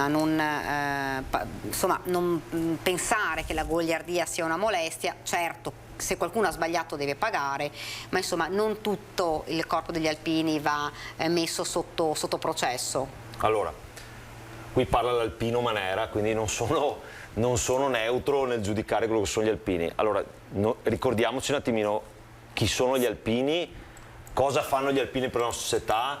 Ricordiamoci che gli alpini in pandemia, grazie al loro servizio, hanno garantito durante i lockdown tantissimi servizi che non eravamo in grado di fare perché non avevamo abbastanza persone, e quindi grazie a loro la protezione civile e molto spesso contemporaneamente ha lavorato con noi. Quindi adesso, se qualcuno ha sbagliato, guardate, io ero a Rimini, ero stato a Rimini 2 giorni, ho sfilato, il sindaco mi ha dato questa delega di sfilare per la città ed è stato un onore per me, è veramente stata un'emozione. Però se qualcuno ha sbagliato su 400.000 persone e ha fatto delle stupidaggini, perché può aver fatto delle stupidaggini, certo, è lui stupido e non sono stupidi gli alpini. Punto a capo, poi diciamocelo francamente. Una manifestazione di 400.000 persone, 10 idioti, perché bisogna chiamare, se hanno fatto quello che ho letto sono 10 idioti. La goliardia ha un limite che è nell'offesa. Perché, certo. attenzione, perché se poi io saluto una ragazza e gli faccio un sorriso, ma se poi faccio delle battute che sono oltre quello che è il limite della goliardia, allora sono un deficiente, che io abbia il cappello d'alpino o no. Quindi bisogna chiarire bene cosa è avvenuto, bisogna localizzare chi lo ha fatto. Certo. Se è un alpino va preso per le orecchie, e ci penserà gli alpini a prendere per le orecchie perché siamo abituati anche così. Certo. C'è da dire una cosa, io lo dico, che durante, e non voglio, se è stato qualcuno che era alpino, è stato un alpino, però io ho visto tanti non alpini che si compravano il cappello lì a qualche bancherella, certo, e poi non è che diventi alpino in 5 minuti, certo, io mi sono fatto un anno di naia per essere alpino, e quindi ecco, quindi è chiaro che man mano che passano gli anni gli alpini, non essendoci il servizio di leva, si riducono numericamente, certo, quindi io vedo che alla Dunate tanta gente compra il cappello perché inizia un momento di goliardia, ecco, però il momento di goliardia deve finire in quello che è la goliardia.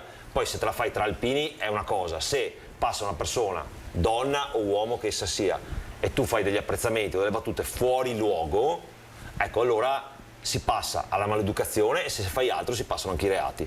Però certo, viva gli alpini sempre, perché sta cosa che ogni volta che qualcuno fa una stupidaggine si incolpi certo, un corpo del genere, ecco, viva gli alpini, lo ripeto ancora, e ringraziamoli per tutto quello che hanno fatto a gratis durante e continuano a fare in questo momento.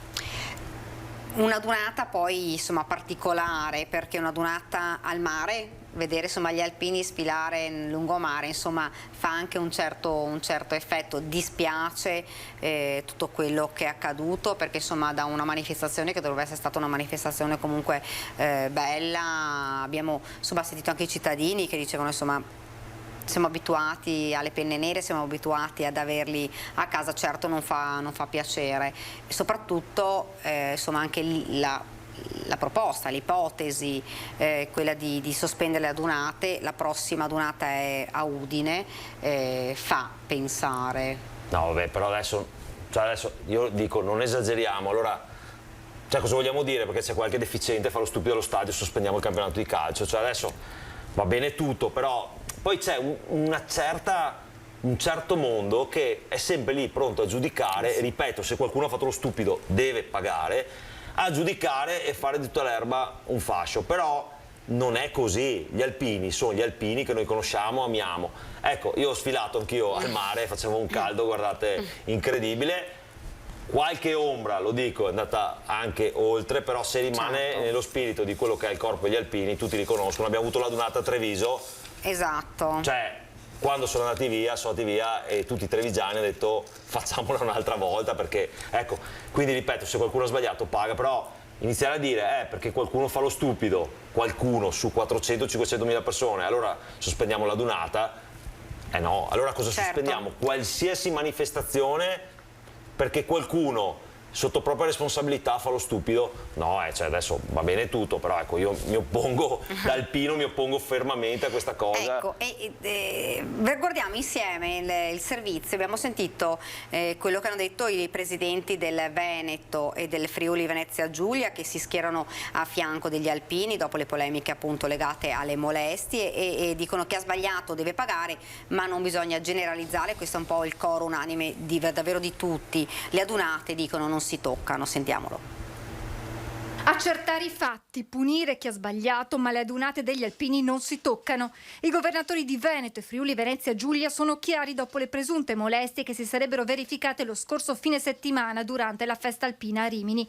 Episodi che hanno portato ad una petizione online per chiedere la sospensione per 2 anni delle adunate. Io non la firmerò e non deve neanche passare il concetto che se uno non firma è a favore dei fatti che sono accaduti, perché quei fatti vanno condannati, sono gravissimi, ma da qui a dire che si chiude una manifestazione come questa è come se lo facessimo per un concerto piuttosto che per altre iniziative.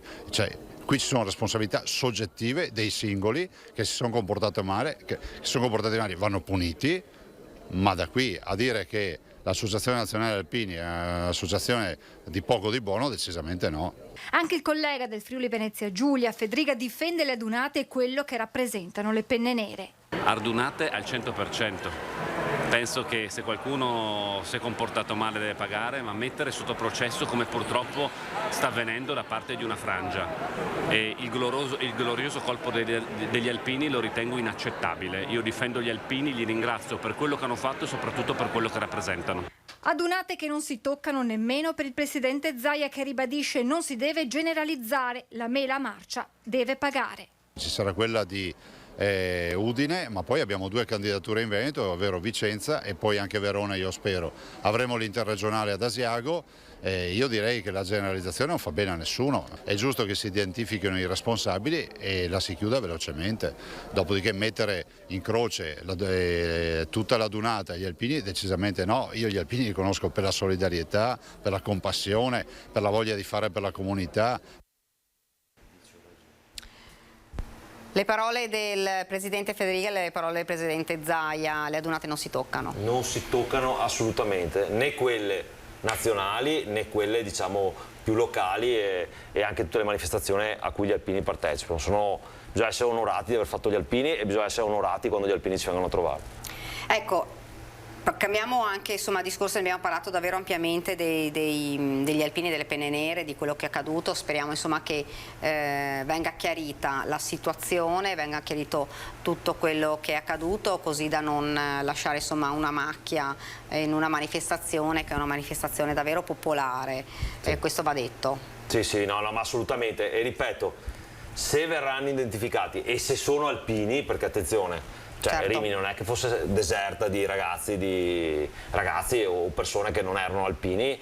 Ecco, preoccupate, saranno gli alpini stessi a fargli capire come si sta al mondo, come l'hanno fatto, non con la violenza chiaramente, ma con una forma di educazione, certo, e di rispetto, e se fanno parte di una qualsiasi associazione alpina di un territorio verranno cacciati immediatamente, perché questo non è il corpo degli alpini, lo spirito degli alpini e l'amore degli alpini che hanno per le città che visitano, che normalmente lasciano molto meglio di come le hanno trovate.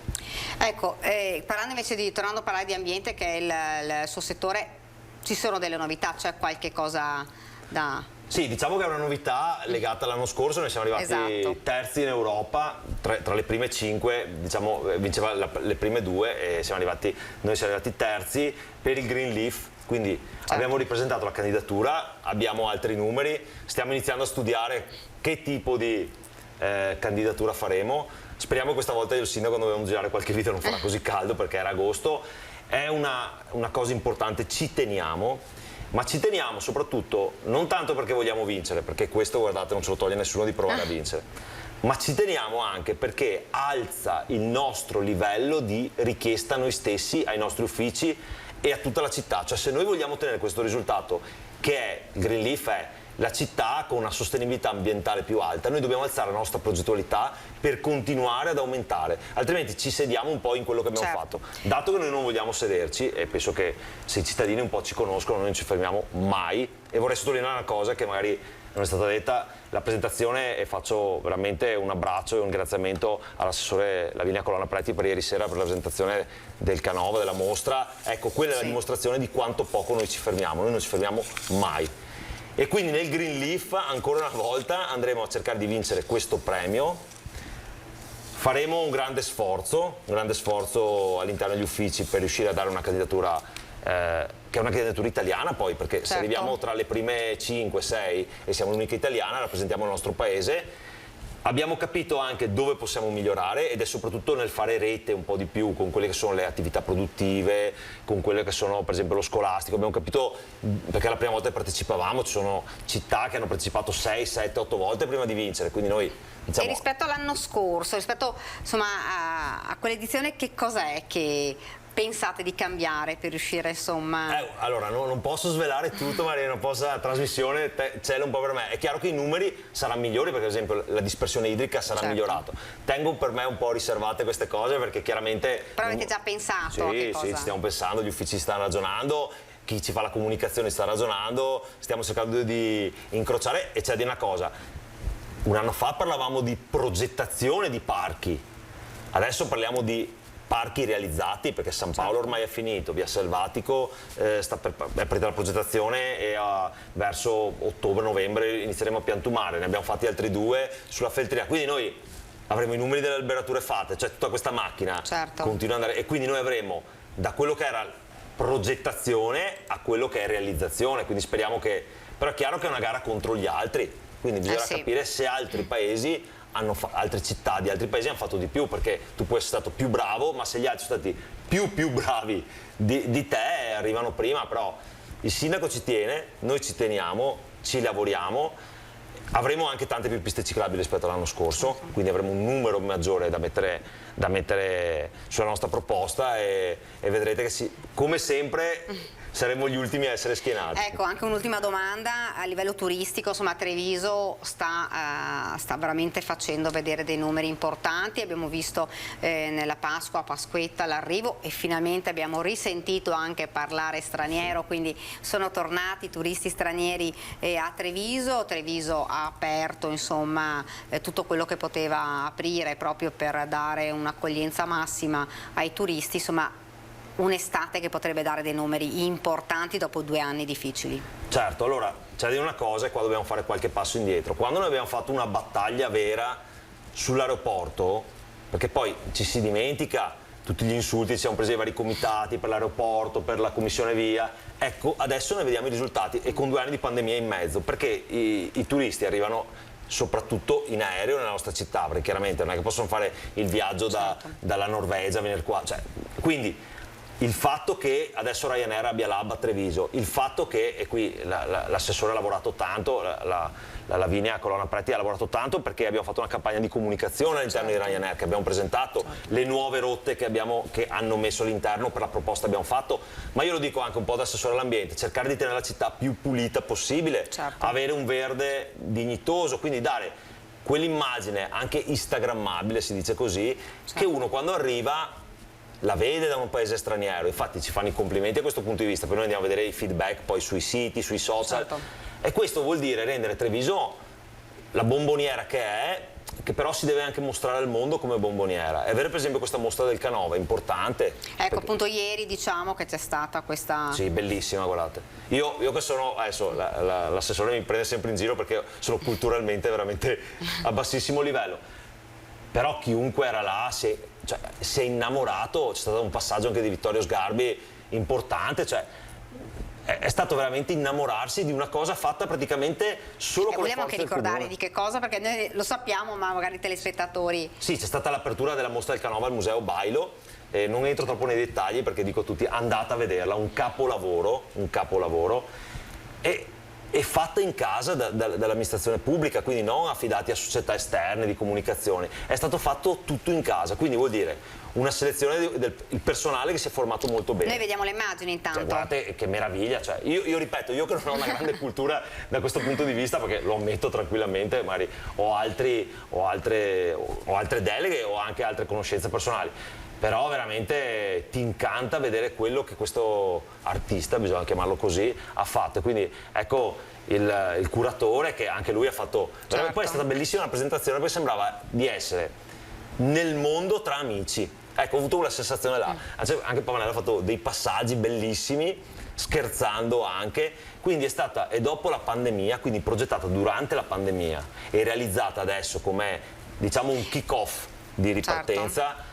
E questo è uno degli eventi che può attirare anche l'attenzione dei turisti. Attira molto, guardate, c'è la proposta culturale, magari noi perché abbiamo tante belle cose in Italia e diciamo le diamo per scontate, però è una forte attrazione per un certo tipo di pubblico in Europa e nel mondo, certo. ma è anche parallelamente un'attrazione che consente di, e qui vedo il neo dirigente Malachin, perché ormai è da 6-7 mesi che è con noi, quindi anche questo, la macchina amministrativa ha scelto una persona, un ragazzo giovane che ha fatto un concorso e quindi pezzo dopo pezzo vediamo l'incastrarsi di questa cosa, e quindi noi siamo veramente felici.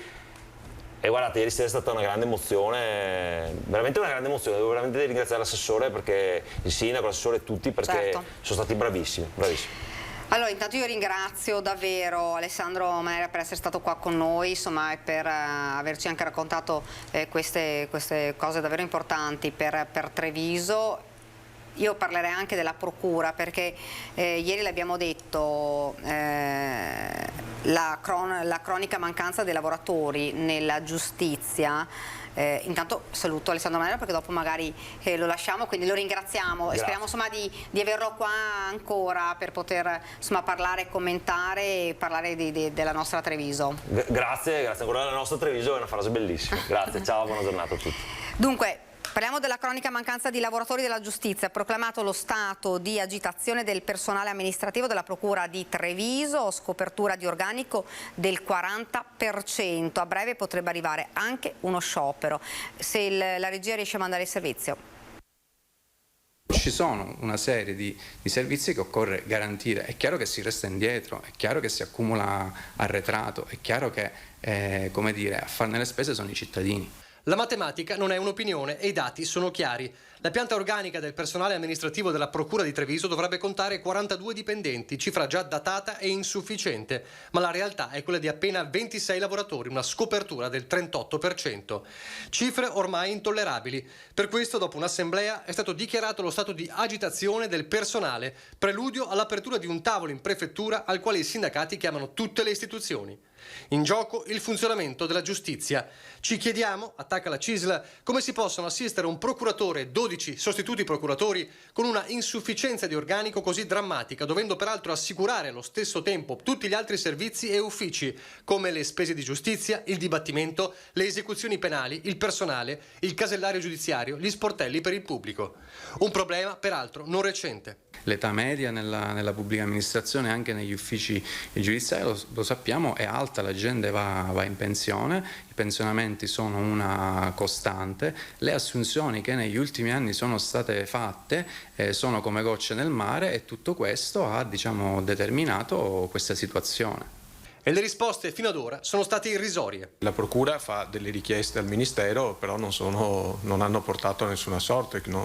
Il numero dei dipendenti rimane assolutamente insufficiente rispetto alle attività che deve svolgere. Concorsi adesso ce ne sono, però l'immissione in servizio non sappiamo quando avverrà. Per tamponare la situazione attuale, prosegue la CISL, si potrebbe attivare un interpello straordinario, una mobilità da altre amministrazioni o delle convenzioni, ad esempio con il Tribunale, per la gestione in comune di alcune incombenze. Diversamente sarà impossibile ormai garantire il funzionamento della giustizia in tribunale, con tutto quello che ne consegue. Abbiamo bisogno di un segnale forte, andiamo dal prefetto perché ci sia appunto questa istanza, e tutte le istituzioni devono essere della provincia di Treviso coinvolte, quindi anche il comune, la provincia, la regione. Bene, abbiamo parlato anche di turismo prima con l'assessore Manera, di turismo nella città ed ora invece andiamo in montagna e parliamo con Alex Barattini, che è il delegato del Soccorso Alpino Dolomiti Bellunesi. Buongiorno.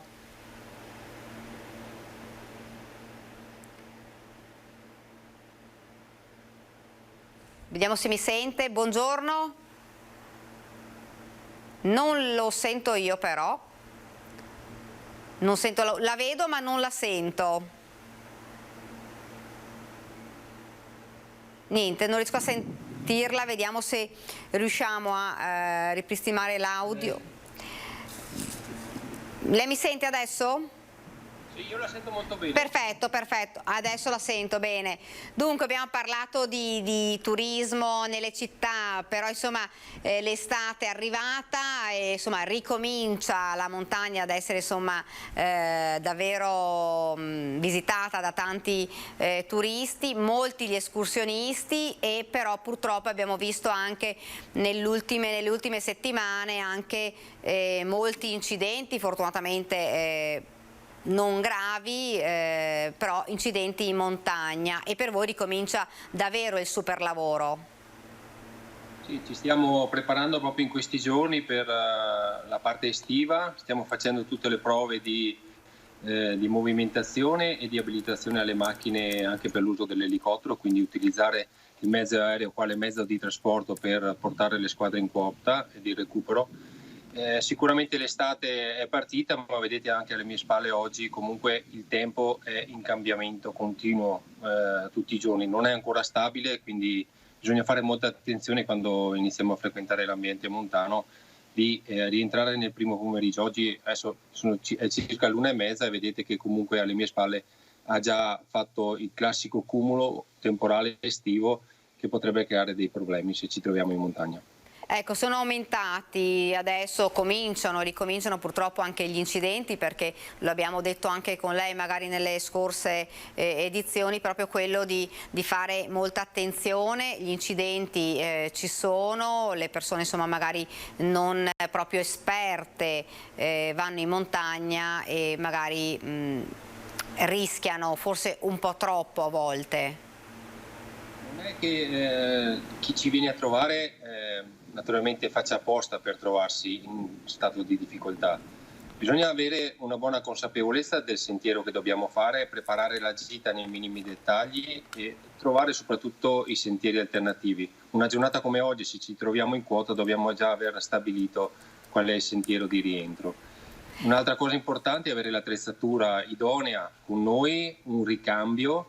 Ricordiamo una buona scarpa che tenga la caviglia, quindi una pedula o uno scarpone da montagna leggero. Ormai il mercato e la tecnologia ha fatto passi da giganti, quindi anche lo scarpone è diventato molto leggero e quindi riesce ad essere calzato in modo facile e ci aiuta molto nella camminata, soprattutto per quelle persone che non hanno un buon allenamento, perché sapete che la caviglia poi dopo un po' di ore che si cammina non abbiamo più la stabilità di tenere l'articolazione. Pertanto nelle discese, quando ci rilassiamo, iniziamo la discesa, che è il momento dove siamo vicini alla macchina, stiamo rientrando, è quel momento più difficile dove l'attenzione deve essere massima. Ecco che una scarpa adeguata che tiene la caviglia ci aiuta molto a rientrare poi al campo base. Ecco, quali sono gli incidenti, quelli un po' più ricorrenti, diciamo, lì in montagna? Diciamo che l'attenzione che noi chiediamo sempre agli escursionisti è quella di sapere bene l'ambiente in cui decidono di fare l'escursione, quindi conoscere bene il posto, magari guardandolo sulle cartografie, tenendo una cartografia cartacea ancora, no? Con noi quando facciamo l'escursione, valutare molto bene qual è il sentiero, la quota soprattutto a cui vogliamo arrivare e fin dove ci possiamo spingere. Con i ragazzini fino a 12, 13 anni, 15 anni si può andare anche oltre i 600-700 metri, anche i 1000 metri di dislivello, ma con i bambini piccoli sotto gli 8 anni consigliamo gite più brevi, attorno alle 2-3 ore, con dislivelli attorno ai 400-600 metri massimo. Ecco, lei Mi dica. No, mi dica lei, mi scusi. I rifugi ce ne sono sparsi in tutte le Dolomiti, bisogna avere l'attenzione di trovare quel rifugio che diventa un punto d'appoggio per il rifornimento, per fare una sosta, e quindi calcolate dove lasciate la macchina al rifugio il dislivello. Quando vi trovate attorno ai 500-600 metri, questa è una gita ideale che possiamo fare partendo dalle 8 di mattina, rientrando nel primo pomeriggio. Ecco, non partiamo verso le 11 di pomeriggio se vogliamo fare una gita con la famiglia. Lo Skyrunner può partire benissimo anche alle 10 e alle 12 è già rientrato, però è uno Skyrunner, è diverso. Ecco, l'importante fra l'altro per chi insomma non è proprio esperto anche di montagna è anche chiedere informazioni, rivolgersi agli esperti per capire insomma fin dove si può arrivare, che cosa si può fare, quali sono magari i sentieri che sono più opportuni. Ecco, sul sito del CAI ad esempio trovate tutti i sentieri gestiti dal Club Alpino Italiano, sui siti delle APT comunali generalmente trovate anche lì delle indicazioni, come le trovate chiedendo informazioni alle guide alpine, al CAI e anche a noi come soccorso alpino. Quindi una telefonata alle volte può veramente dare quelle indicazioni in più, naturalmente per tutto quello che non trovate già sul mercato, sulla cartografia, oppure magari guardando anche un sito internet, magari anche del rifugio dove dobbiamo andare a fare l'escursione, a fare la gita, anche lì possiamo trovare quelle indicazioni di dettaglio che ci servono e sono quelle indicazioni fondamentali per fare una gita in sicurezza e in massima serenità. Ecco, lei ha visto, insomma, adesso c'è stato insomma, un tempo diciamo favorevole, anche se lei mi diceva ovviamente in montagna soprattutto cambia in maniera più repentina, però insomma il sole ha fatto capolino, il caldo è arrivato e ha cominciato a vedere anche più movimenti in montagna, più escursionisti che hanno cominciato a muoversi. Sicuramente l'utente medio riversa nella montagna quel luogo dove siamo incontaminati, ci troviamo all'aria aperta, no? Quindi la voglia di uscire dopo 2 anni di lockdown penso sia massima per tutti. Facciamo attenzione però perché in montagna, nelle Dolomiti, sopra i 1800-2000 metri troviamo ancora neve, specialmente nei versanti nord o nord-ovest dove ci sono i canalini, dove c'è ancora un buon manto nevoso anche se ha nevicato poco, però le temperature fino a qualche giorno fa erano ancora abbastanza rigide, specialmente nella notte, e quindi alla mattina troviamo ghiaccio e quindi bisogna avere l'attrezzatura adeguata per magari anche passare un piccolo tratto di 2-3 metri, 5 metri. Non lo fate se non avete l'attrezzatura, ritornate a quote più basse e scegliete un altro tracciato. È fondamentale avere l'attrezzatura adeguata. Ecco, vogliamo ricordare qual è l'attrezzatura adeguata per gli amanti della montagna e per quelli che vogliono affrontare questa attività? Naturalmente se andiamo a fare sentieri attrezzati e ferrati dobbiamo avere il kit a ferrata che è composto da casco, imbrago basso o imbrago alto, una longe di collegamento col dissipatore e col doppio moschettone. Trovate già i kit sul mercato. Per quanto riguarda la movimentazione sul territorio, avere con voi, se decidete di andare sopra certe quote, una piccozza e un rampone. Le catenelle possono andare bene, quelle che trovate sul mercato che costano poco, ma quelle servono esclusivamente per un grip su pendenze sotto i 10-15 gradi. Non potete utilizzarle in montagna, c'è anche scritto sul bugiardino della confezione. Quindi fate attenzione, se decidete di andare in quota, munitevi delle attrezzature adeguate, perché anche superare un tratto piccolo può diventare veramente pericoloso. Ecco, lei ci diceva ci stiamo preparando perché insomma fra un po' iniziano le ferie, le vacanze, insomma, e quindi a parte insomma, le persone che arrivano durante la domenica cominciano anche le vacanze dei turisti. Vi state organizzando, preparando per affrontare proprio questa nuova stagione che sicuramente sarà un po' insomma, diversa, si torna un po' alla normalità? Diciamo di sì, diciamo che in questo periodo comunque e sempre quotidianamente il soccorso alpino esegue ed ha un piano formativo che fa sì che ci addestriamo quotidianamente durante tutto l'anno. Naturalmente dobbiamo fare un cambio inverno-estate e lì andiamo a fare quelle manovre particolari che ci permettono poi di rinfrescare alcuni aspetti tecnici, ma di fatto la preparazione che stiamo facendo adesso è finalizzata all'ambiente estivo, che comunque ricordiamo che ancora per un mese e mezzo troviamo neve in quota, quindi abbiamo la doppia attrezzatura con noi sempre a disposizione, perché comunque quando andiamo ad intervenire su quei 2000 metri ci troviamo ghiaccio e neve. La ringrazio, grazie davvero.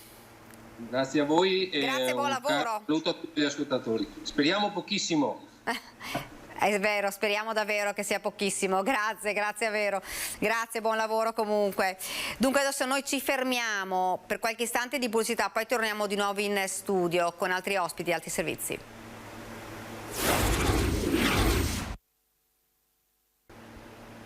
Siamo tornati nuovamente in studio, abbiamo parlato di montagna, abbiamo parlato di turismo. La provincia di Belluno da oggi ha il suo marchio distintivo, nuova veste per il brand che veicolerà attraverso la DMO l'identità delle Dolomiti. Una lettera alla M a rappresentare le vette dolomitiche, un colore, quello delle rosadira, tra il rosso e il viola, che illumina le montagne all'alba e al tramonto, un carattere che si ispira alla tradizione veneziana. A meno di 2 anni dall'avvio di un percorso che ha coinvolto le istituzioni, stamattina la provincia ha presentato il suo nuovo brand di destinazione turistica, un segno distintivo non solo per il territorio ma anche per chi ci vive. Risultato di un lunghissimo percorso, di uno studio molto approfondito che ci ha portato a questo. Ora dovremo essere bravi noi a veicolare e soprattutto sentirci come una sorta di marchio identitario. Un lavoro di squadra partito dall'accurata analisi di Tom Bunkle, sviluppato da Roberto Locatelli, creato dallo studio Carni Ubertis. Il brand mantiene il suo catenaccio The Mountains of Venice, un marchio figurativo e distintivo in linea con le direttive stabilite dalla Regione Veneto, che tanto ha fatto discutere ma che è uno stereotipo che aiuta, ha spiegato Elio Carmi. Spettacolare, avventuroso, autentico, culturale, i valori espressi che già da oggi iniziano a viaggiare sulle 4 ruote dell'auto di DMO che seguirà il Giro d'Italia. L'opportunità è proprio quella di lanciare il nuovo marchio Dolomiti Bellunesi che vedete oggi.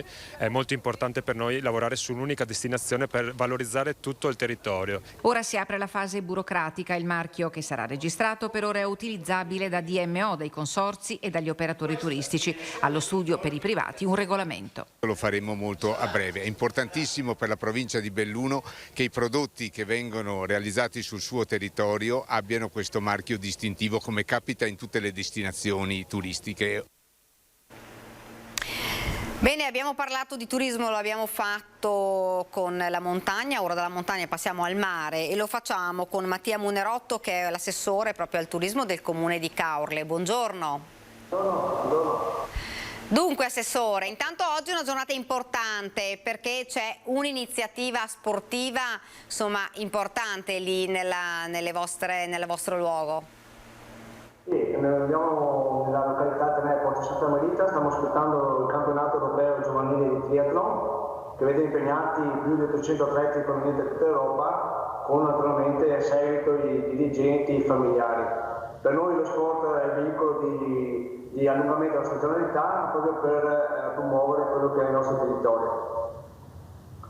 Abbiamo visto insomma anche l'arrivo dei turisti, ormai abbiamo visto con il sole insomma non solo i cittadini insomma delle città vicine, ma proprio abbiamo visto i turisti anche stranieri. Come sta andando? Com'è il sentore di quest'estate? Parlo quotidianamente con i nostri operatori, il 2022 vuole essere l'anno del rilancio e siamo ottimisti. Siamo ottimisti dopo 2 anni duri su cui i imprenditori hanno saputo resistere nonostante le avversità legate al Covid e quest'anno la catena di Tornasole per noi è stato il periodo pasquale dove abbiamo segnato un ottimo riempimento delle strutture alberghiere e ricettive e con un auspicio che la stagione sia veramente tornare ai livelli di quello che è del pre-Covid, del 2019. Ecco, le prenotazioni ci sono, insomma abbiamo visto campeggi, alberghi, insomma i turisti insomma stanno arrivando. Stanno arrivando e quello che è di buon auspicio è anche un forte ritorno del mercato tedesco, quindi vuol dire all'Austria e alla Germania che poi è il nostro mercato di riferimento per quello straniero.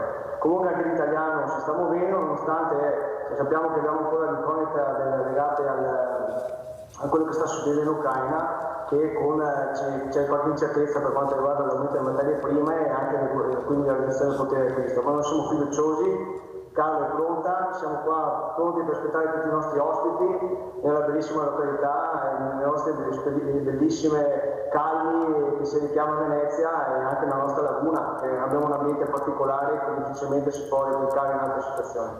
Ecco, l'ha detto lei, insomma rimane un po' l'incognita della guerra, non solo per quanto riguarda ovviamente il problema turistico, ma anche per quello che sta accadendo con i rincari delle bollette che creano non pochi problemi a tutti e soprattutto insomma albergatori e ristoratori. Certo, perché diciamo, nella politica dei prezzi questo ha inciso sicuramente, sia per quanto riguarda l'aumento dei listini, che è agli occhi di tutti, però i nostri imprenditori sono sapienti, hanno saputo contenere questi aumenti per offrire comunque al nostro ospite una qualità-prezzo ottimale. Ecco, c'è stato qualche albergatore che lei magari sappia che ha deciso di attendere tempi migliori? Abbiamo visto in altre località balneari in cui purtroppo qualcuno ha deciso di non aprire, c'è ancora un po' la paura, l'incognita. Lì da voi invece com'è la situazione? Da questo punto di vista tutti gli alberghi sono aperti, diciamo solo nel 2020 abbiamo risentito del Covid e quindi alcune strutture sono state chiuse, ma quest'anno sono tutte aperte, anzi dirò che qua a casa c'è una controtendenza che stanno nascendo sempre più nuove strutture alberghiere con di elevata qualità. C'è anche diverse strutture che si stanno rinnovando. Per noi è importante perché va incontro a quello che è l'esigenza dell'ospite di avere sempre un'offerta migliore a livello qualitativo. Ecco, un'ultima domanda,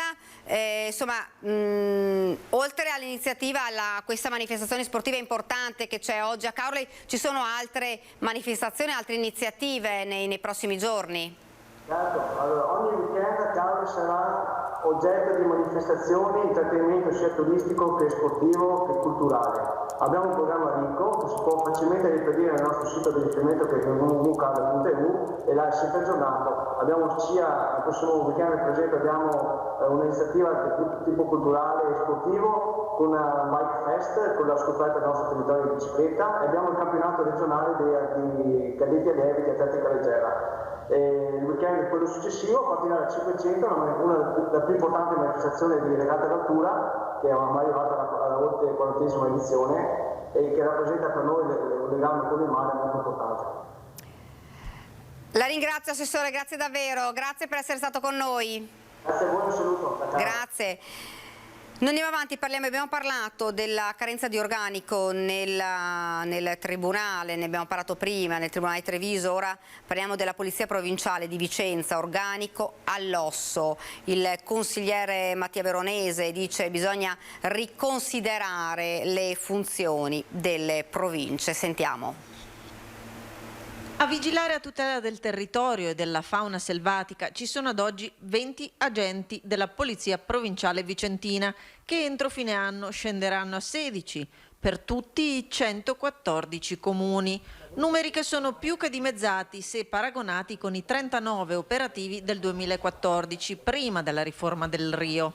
Carenza di organico che viene segnalata insieme al potenziamento di dotazioni, mezzi e risorse, un rinforzo d'organico che rientra nella necessità richiesta e affrontata ai tavoli della politica affinché si riconsiderino le funzioni e di conseguenza una maggiore autonomia delle province. Quest'anno è un anno in cui vediamo uscire 4 agenti, compreso il comandante, per fine carriera, quindi vanno in pensione, quindi a breve avremo 16 agenti presenti nel territorio e sono veramente un numero molto molto ridotto. Chiediamo alla Regione Veneto di rivedere questo, c'è un tavolo di concertazione anche con le altre province, sicuramente dobbiamo in qualche modo come provincia di Vicenza fare presente quello che è l'impegno, quello che è il ruolo di questa nostra polizia provinciale che, ripeto, dal punto di vista finanziario è sostenuta dai fondi regionali, perché questo lo prevede la legge del Rio, ma dal punto di vista operativo e di organizzazione dipende dalla provincia di Vicenza, quindi insomma su questo dobbiamo rimetterci in discussione. Bene, ora guardiamo insieme come sarà il tempo nelle prossime ore, poi facciamo una piccola pausa pubblicitaria e torniamo in studio.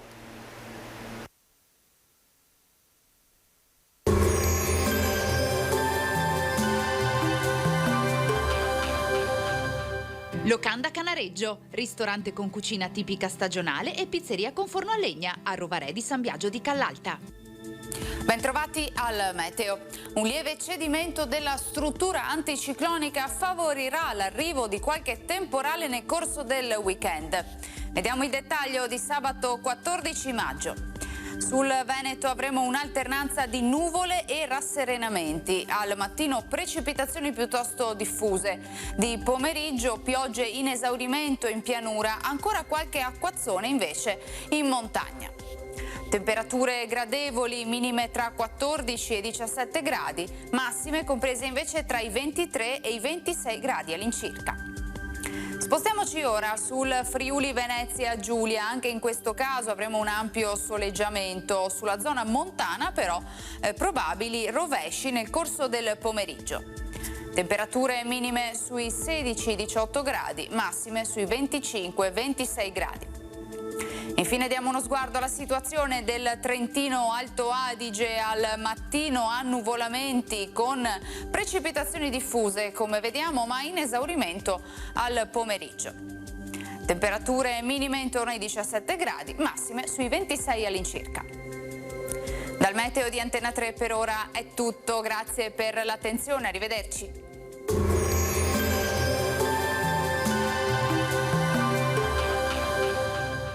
Locanda Canareggio, ristorante con cucina tipica stagionale e pizzeria con forno a legna a Rovarè di San Biagio di Callalta.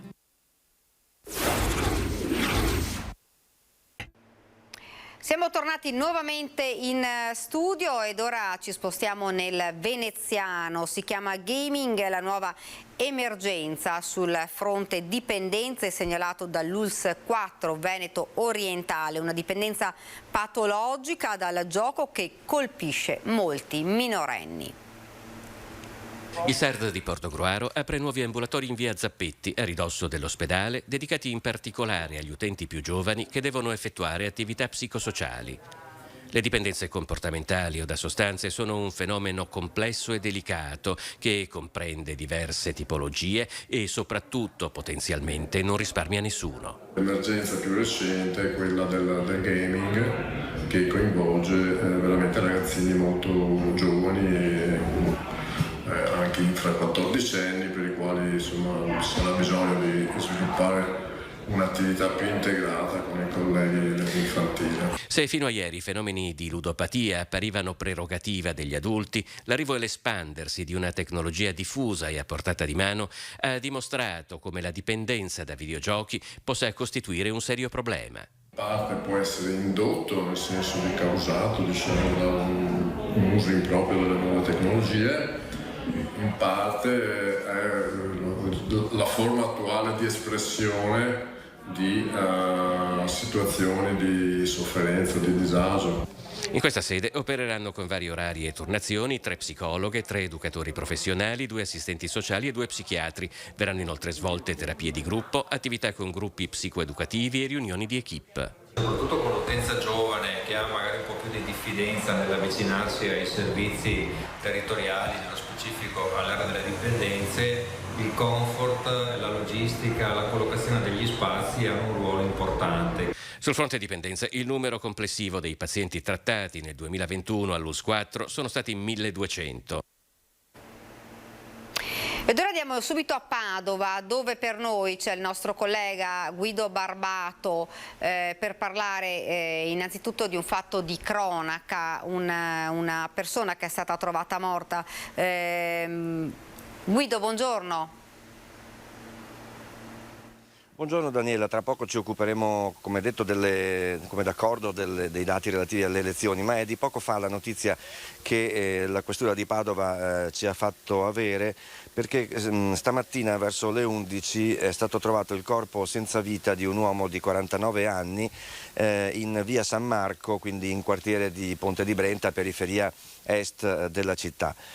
L'uomo è stato trovato dal fratello già privo di vita all'interno della roulotte dove viveva parcheggiata all'interno delle proprietà familiari, insomma della famiglia. Di sicuro una morte non violenta, perché non sono stati riscontrati appunto segni di violenza da parte del medico legale. Certo, un contesto piuttosto particolare questo, che appunto l'uomo vivesse nella roulotte all'interno comunque delle proprietà della sua famiglia. E allora invece adesso vi aggiorno con le prime notizie che abbiamo ricevuto invece dalla prefettura relative al fatto che alle ore 12, come ormai immagino saprete già, si sono chiusi i termini per consegnare le liste elettorali di sostegno ai candidati sindaci per le prossime elezioni comunali del 12 giugno. Qui a Padova abbiamo alle votazioni il capoluogo e poi, rimanendo insomma non a grande distanza dal capoluogo, i due comuni più grandi sono Abano Terme, abbastanza famoso, e Vigonza, piuttosto popoloso, con 23.000 abitanti, anche molto esteso. Tutti gli altri comuni, ce ne sono altri, un'altra dozzina se non sbaglio, ma sono diciamo un po' meno noti. Diciamo che nel Padovano sono circa 700 le persone che proveranno a guadagnarsi un posto in consiglio comunale, anche se bisogna dire che i posti in consiglio comunale a Padova sono sempre 32, non è che siano aumentati rispetto a 5 anni fa, perciò insomma le possibilità sono meno del 5%. Comunque in bocca al lupo a tutti, i candidati che hanno il maggior numero di liste a loro sostegno sono, giusto per la cronaca in ordine alfabetico, Sergio Giordani, che è sostenuto da 9 liste, e Francesco Peghin, che è sostenuto invece da 7 liste. Tra i 9 candidati a sindaco di Padova siamo in attesa di sapere sull'esito e l'accoglimento della candidatura della lista del medico Novax Girotto. Quindi dei 9 candidati, se saranno 9, 2 sono donne. Questo per Padova. Ricordo, 153.000 saranno i padovani che andranno al voto tra un mese. E appunto invece in cintura urbana Abano Terme al momento ha 2 candidati, il sindaco uscente Barbierato, che è sostenuto dal PD e da una civica, e un candidato nuovo che si chiama Luigi Ciccarese dal centrodestra, o perlomeno da una civica di centrodestra. Altro appunto panorama abbastanza interessante a est della periferia urbana, non tanto distante da Ponte di Brenta, di cui abbiamo parlato poco fa. A Vigonza i candidati sono 3, Gianmaria Boscaro sostenuto interamente dal centrodestra, Arianna Toniolo dal PD e da 2 civiche, e Massimiliano Celin da Vigonza Viva e altre 2 civiche, in totale 3. La cosa particolare è che tutti e 3 questi candidati ricoprono la professione di avvocato. Ecco, questo è quanto. Stamattina è stata una mattinata di intense presentazioni all'ultimo momento di liste anche alla stampa, da tutta la mattinata veramente, dalle 10 fino a mezzogiorno. Ve ne racconteremo di qualcuna magari nelle prossime edizioni del nostro telegiornale. Grazie davvero Guido, grazie e buon lavoro. Noi andiamo avanti, abbiamo parlato insomma prima, abbiamo dato lettura del bollettino regionale delle ultime 24 ore, un Covid, la pandemia che però non è finita ma sta entrando in una fase storica. A Vicenza l'ULSS 8 e l'ULSS 7 hanno ripercorso 2 anni di guerra in prima linea contro il virus. Vediamo. C'era una volta il Covid e c'è ancora. Storia di una pandemia che ha sospeso il tempo, che ha fermato il mondo, che ha fatto crollare le nostre certezze, le sicurezze acquisite. Tutto è stato rimesso in discussione. Oggi al Palazzo delle Opere Sociali a Vicenza le aziende sanitarie vicentine, l'ULSS 8 e l'ULSS 7, hanno rivissuto, riepilogato 2 anni di inferno, ma anche di sfide, di problemi, ma anche di soluzioni. È successo che la parte umana di ciascuno di noi ha avuto sopravvento rispetto a forse la parte assistenziale, scientifica, e quello ha portato il beneficio sperato. La memoria torna al lockdown, all'hashtag io resto a casa, per lasciare il virus fuori dalla porta. Un cambiamento radicale della libertà delle persone che ha sollevato dubbi, domande a cui anche noi di Rete Veneta con le nostre dirette quotidiane abbiamo cercato di dare risposta, portando la voce dei cittadini alle autorità competenti. In questi 2 anni l'ULSS 8 e l'ULSS 7 hanno seguito strategie diverse. L'ULSS 7 si sono verificate a partire dalla scelta iniziale, che può essere gradita o meno, del fare un ospedale hub per la pandemia, che era quello di Sant'Orso. La cosa che ha destabilizzato sicuramente il personale è il cambio di rotta in corso d'opera, quindi al di là di tutto, al di là delle scelte regionali sull'ospedale di Sant'Orso, se le cose non andavano bene in quel senso, bisognava prendere una decisione ponderata nel periodo in cui la pandemia stava scemando e organizzare dei percorsi all'interno dell'US 7 in entrambi gli ospedali. Averla organizzata nel momento in cui la recrudescenza della pandemia era evidente ha posto parecchie difficoltà. Oggi in Veneto la campagna di vaccinazione ha portato a 3.974.099 vaccinati col ciclo completo, vale a dire l'81,9% della popolazione. Più di 5.000 gli operatori sanitari coinvolti, 60 gli hub. Adesso l'epidemia sta cambiando, ma il presidio sanitario deve restare di alto livello. L'ultima sfida è continuare a riattivare il nostro territorio con progetti idonei, non dimenticando mai quello che abbiamo passato. E adesso invece diamo voce a chi ha sofferto di più durante la pandemia, i bambini che hanno realizzato davvero tanti disegni oggi raccolti e messi in mostra alla Basilica Palladiana, bambini che ci raccontano come hanno vissuto questi 2 anni tra restrizioni e speranze. Questi 2 anni sono stati abbastanza faticosi, stando chiusi in casa era un po' difficile stare insieme ai nostri amici. È anche difficile capire la scuola. Con la DAD era molto difficile riuscire a capire tutto quello che ci spiegavano e adesso che siamo in presenza è molto meglio. E per me questi 2 anni sono stati difficili perché non potevamo vedere quasi nessuno, non potevamo uscire di casa e anche la scuola in DAD era molto difficile. Per me questi 2 anni sono stati un po' tristi quando non si vedeva fra amici e tutto, però sono stati anche un po' belli perché non ci davano tanti compiti e sì, dai, sono stati tristi e belli. E questi 2 anni sono stati anche molto difficili perché non potevamo parlare con gli amici.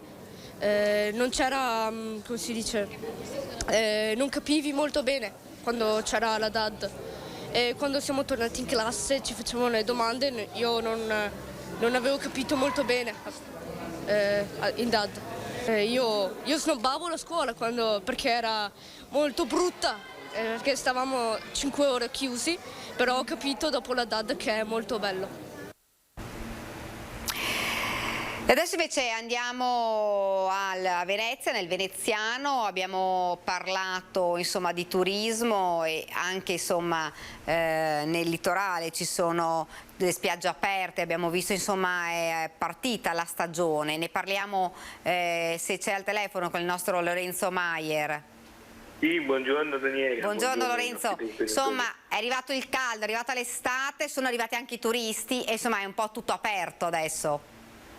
Sì, oggi hanno aperto anche uno stabilimento balneare, altri avevano già aperto, ma in particolare oggi è una giornata importante, una data significativa perché hanno aperto anche le capanne, che sono quelle costruzioni insomma, in cui i veneziani, i residenti, ma molti veneziani sono abituati a trascorrere il periodo estivo. È una conformazione, quella delle spiagge del Lido di Venezia, ovviamente diversa rispetto a quella magari del litorale nord, pensiamo per esempio a Jesolo dove in prevalenza ci sono gli ombrelloni, qui invece ci sono le capanne e quindi c'è tutta anche una preparazione, una procedura. Da questa mattina sono aperte, per cui possiamo dire che la stagione che era già partita con l'apertura dei primi ombrelloni il 23 aprile, da oggi entra nel vivo piano piano per poi arrivare ovviamente al periodo principale che è quello che parte dal 1 giugno fino al 15 settembre. Sarà poi una stagione importante perché dopo 2 anni di Covid quest'anno ci saranno anche regole di di sicurezza diversi, nel senso che i protocolli sono ovviamente allentati, sperando poi che il virus continui in questa veloce decrescita, per cui per esempio non c'è più la misurazione obbligatoria delle temperature quando si entra, non ci sarà più, le maglie della sicurezza sono più larghe, ecco, quindi è quasi un ritorno alla normalità pre-Covid rispetto a quella che era stata la stagione del 2019, prima dell'arrivo della pandemia. Chiaramente qualche precauzione c'è ancora, nel senso che per esempio all'ingresso viene comunque tenuto un registro delle persone in maniera tale da avere poi anche, in caso ci fossero dei contagi, un tracciamento, per cui non è proprio un libera tutti, ma è comunque una ripartenza verso una quasi totale normalità. Ecco Lorenzo, insomma abbiamo visto gli operatori del settore, insomma c'è veramente davvero un grande ottimismo per questa stagione estiva. Abbiamo visto che sono tornati i turisti stranieri, abbiamo visto insomma una situazione finalmente, come dicevi tu, insomma di quasi un avvio di normalità. Un avvio, anche perché essere un dato confortato, un dato buono, importante, è che per esempio, restando sul tema balneare, a Lido di Venezia la percentuale di occupazione, di prenotazione delle capanne, ne parlavamo proprio questa mattina con alcuni operatori, è vicina al 92%, quindi possiamo dire che siamo non proprio al tutto esaurito, ma insomma un quasi tutto esaurito, che poi fa ben sperare, anche perché non è un quasi tutto esaurito per i weekend, per alcune giornate, è un quasi tutto esaurito per tutta la stagione, quindi da oggi fino al 15 settembre abbiamo, come sappiamo, include la mostra del cinema il 31 agosto e dicevano oggi gli stessi operatori che si sta anche pensando a un programma di animazione serale per i sabati di luglio e agosto sulla spiaggia con dei concerti, per cui davvero delle percentuali importanti che bisognerà difendere, nel senso bisognerà comunque consolidare e fare affidamento, che comunque col senso di responsabilità di tutti, che tutti comunque dobbiamo avere, e ci possa essere poi una conferma che non servono le restrizioni e quindi poi anche una mostra del cinema al 100% della capienza. Questo è un po' l'obiettivo. Ecco, parliamo invece di un altro argomento che insomma purtroppo ne abbiamo parlato anche durante i nostri telegiornali, che riguarda a Murano Vetro, le grandi difficoltà di questo settore e il grido d'allarme degli operatori di questo settore. Sì, anche qui diamo comunque un segno positivo di speranza, che è quello che con il ritorno del turismo anche molti turisti sono tornati e stanno tornando, perché la stagione di fatto è proprio alle primissime battute, è proprio un'anteprima di stagione. Stanno tornando i turisti a visitare le fornaci, a essere ospiti nelle fabbriche, a voler vedere le lavorazioni del vetro da vicino, quindi la ripresa del turismo ha effetti benefici sicuramente su tutta l'economia di Venezia e anche in particolare direi sull'isola del vetro di Murano, perché si era sentita molto la mancanza dei turisti stranieri, che erano i primi clienti delle nostre vetrerie, delle nostre fornaci. Certamente questi rincari del gas e la delicata situazione, delicatissima purtroppo internazionale, che ha fatto aumentare in modo esponenziale i costi del gas, non rende sicuro soprattutto i titolari delle vetrerie artistiche di Murano, perché le spese sono elevatissime. Ci parlavano di bollette che sono aumentate di 6 volte tanto, e ovviamente il gas è un fonte di energia vitale per chi deve poi produrre un vetro artigianale, e quindi questi rincari sono veramente molto preoccupanti. La Regione Veneto in particolare, possiamo dirlo, l'assessore Roberto Mercato ancora nei mesi scorsi si è fin da subito attivato e ha stanziato un fondo di 3 milioni di euro per ristorare, contenere e arginare gli aumenti che si sono registrati. Il problema è che queste risorse sono finite a febbraio e quindi da marzo i maestri vedrai, i produttori sono tornati a pagare le bollette a prezzo pieno. Pensate che una fornace può anche avere una spesa del gas di 60-70 mila euro al mese, quindi parliamo di cifre importanti. Non essendoci questi ristori, dicevano i maestri vetrai che purtroppo siamo nelle condizioni a volte di avere anche delle richieste di poter portare a casa del lavoro, ma che non è più quasi a volte conveniente confermare gli ordinativi perché le spese superano poi i guadagni, per cui si lavorerebbe in perdita. Per cui l'appello che hanno fatto più volte e che tornano a fare è quello che il governo, che ha promesso già da tempo che saranno operativi, che saranno effettivi questi ristori, stanzi una somma che è già stata annunciata ma che la renda disponibile a brevissimo, in maniera tale da poter anche grazie a questi contributi poter portare a termine la stagione, quindi fino a settembre-ottobre, contenendo un po' questi rincari e poi sperare che da ottobre si possa avere un prezzo fisso del costo dell'energia. Ecco Lorenzo, tu ci hai detto insomma l'aspetto positivo è che sono tornati i turisti, ovviamente questo è importante anche per quel settore perché si ricomincia insomma con l'attività, si ricomincia con le vendite, dall'altra parte sentendo appunto come hai detto tu anche gli operatori del settore ci dicevano se non arriva questo aiuto come dicevi tu insomma da parte del governo il rischio è davvero che qualcuno debba sospendere l'attività.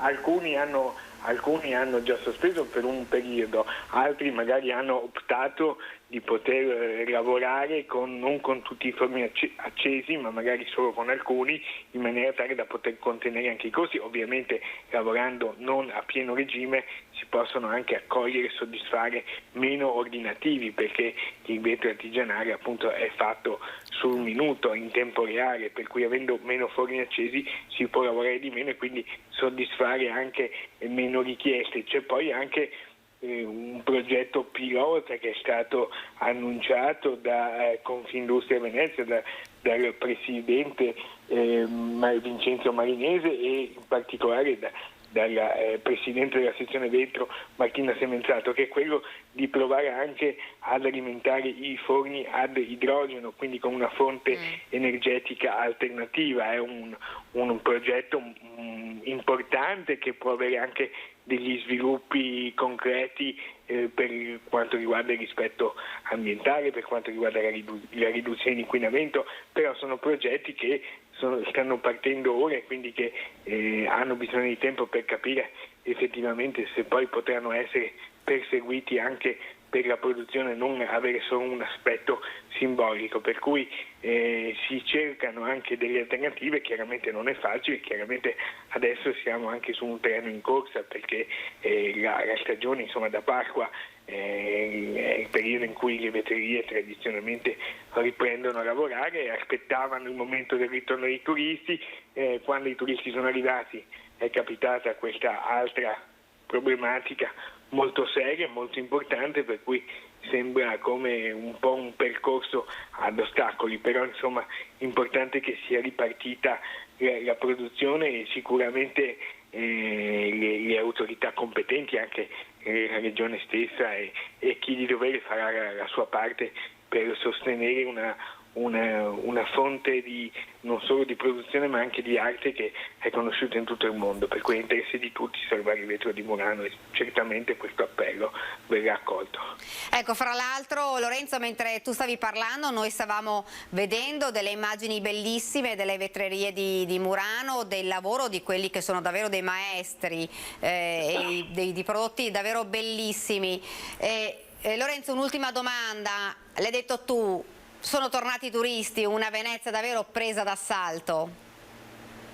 Sì, presa d'assalto, ma insomma ce la ricordiamo com'era prima della pandemia, per cui insomma verrebbe da dire nulla di nuovo sotto il sole. È anche positivo che i turisti tornino a Venezia come sono tornati per il resto nelle altre città d'arte, perché anche Roma, anche Firenze sono piene, per cui Venezia adesso piano piano vivrà un momento importante di ripartenza, sicuramente anche attraverso la cultura. Queste manifestazioni importanti che ci sono, pensiamo alla splendida Biennale d'arte curata da Cecilia Remanni, a tutto quello che offrono per esempio il sistema museale, all'importanza che ha Venezia per il suo balneare, per la sua Basilica di San Marco e per i tantissimi tesori che ci sono. Certamente vivrà una stagione importante, ma d'altro canto era quello un po' che tutti si aspettavano. Bisogna ora trovare anche delle misure affinché ovviamente i residenti possano continuare la loro vita, quindi anche per esempio il sistema dei trasporti si sta adesso già pensando e si crede che dal 1° di giugno ci siano dei potenziamenti anche per quanto riguarda le linee di trasporto pubblico in laguna, ma insomma Venezia e i turisti sono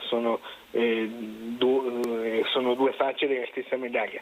Certamente ci vogliono anche gli abitanti, ci vogliono i residenti, certo. Per esempio possiamo dare questa nota di colore: ripartiranno anche le sagre popolari, le sagre paesane, che sono quelle un po' che animano anche i quartieri più popolari della città, vissuti dai veneziani doc, da quelli storici. Pensiamo per esempio alla sagra di San Pietro di Castello e tutte queste iniziative che comunque andranno a comporre un'estate che tutti si augurano di ripartenza.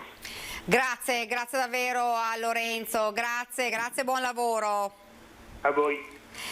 Dunque abbiamo parlato di turismo, abbiamo parlato, insomma siamo passati dalla montagna al mare, siamo andati anche nella città. Ieri un'iniziativa, un'inaugurazione davvero molto importante che potrebbe attirare, l'abbiamo detto, anche davvero tanti turisti, una mostra unica nel suo genere, quella aperta al Museo Bailo di Treviso, 150 opere esposte nei rinnovati spazi dell'antico chiostro per un percorso che va dalla fine della Serenissima al preludio dell'Unità d'Italia. 150 opere in 11 sezioni distribuite in oltre 1200 metri quadri per un percorso storico che va dalla fine della Repubblica Serenissima fino al 1850. E tutto questo e molto altro la gloria trevigiana di Antonio Canova, esposta al rinnovato Museo Bailo di Treviso. Un'esposizione che il curatore Giuseppe Pavanello descrive così. È un piccolo miracolo, perché fare oggi una mostra di scultura, e stiamo parlando di Canova, cioè uno dei più grandi artisti italiani, europei, mondiali, e quindi essere riusciti a farlo in tempi così ristretti, in questa situazione diciamo pure drammatica in cui abbiamo vissuto gli ultimi anni, gli ultimi mesi, è effettivamente un miracolo. Quindi Treviso può essere veramente orgogliosa di presentarsi sulla ribalta internazionale con una mostra del genere. Un percorso unico, fatto di 30 prestiti, ma soprattutto di tante opere che sono patrimonio dei musei civici di Treviso. Il senso è non solo tirare fuori dai musei, dai depositi, molte opere che non sono mai state viste prima, restaurarle e metterle in visione al pubblico, ma soprattutto utilizzare un grande sforzo come quello di una mostra economico, di studio e di risorse come un volano per il territorio. Vogliamo che il visitatore venga a vedere la mostra ovviamente, ma torni qui anche dopo la mostra, perché qui potrà ancora tornare a vedere Canova, sia nei nostri musei che a Possagno, ad Asolo, quindi nel nostro territorio. Quindi una vera e propria rete di luoghi dedicati al Canova che rendono la Marca da oggi fino alla fine di settembre la meta ideale per chi vuole scoprire o riscoprire l'arte di questo scultore neoclassico, partito da Possagno e che ha conquistato il mondo. Ed è proprio ai piedi del Grappa che la sovrintendenza annuncia un importante intervento a salvaguardia del patrimonio canoviano. In 3 anni ci sarà una risorsa adeguata per il restauro che ci sta a cuore dell'ala scarpa della Gipsoteca di Possagno. Stiamo parlando di quanti soldi? E sono circa 450.000 euro.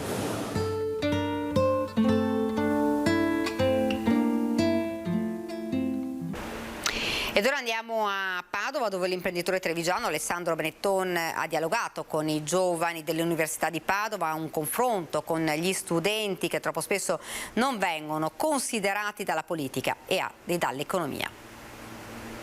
Mi piace sempre ricordare che le cose importanti le hanno sempre fatte nella storia, in tanti casi, persone sotto i 30 anni, perché hanno quel coraggio che tante volte a chi ha già magari preso qualche botta se l'è dimenticato. È bello vedere che queste iniziative nascono proprio dai giovani stessi.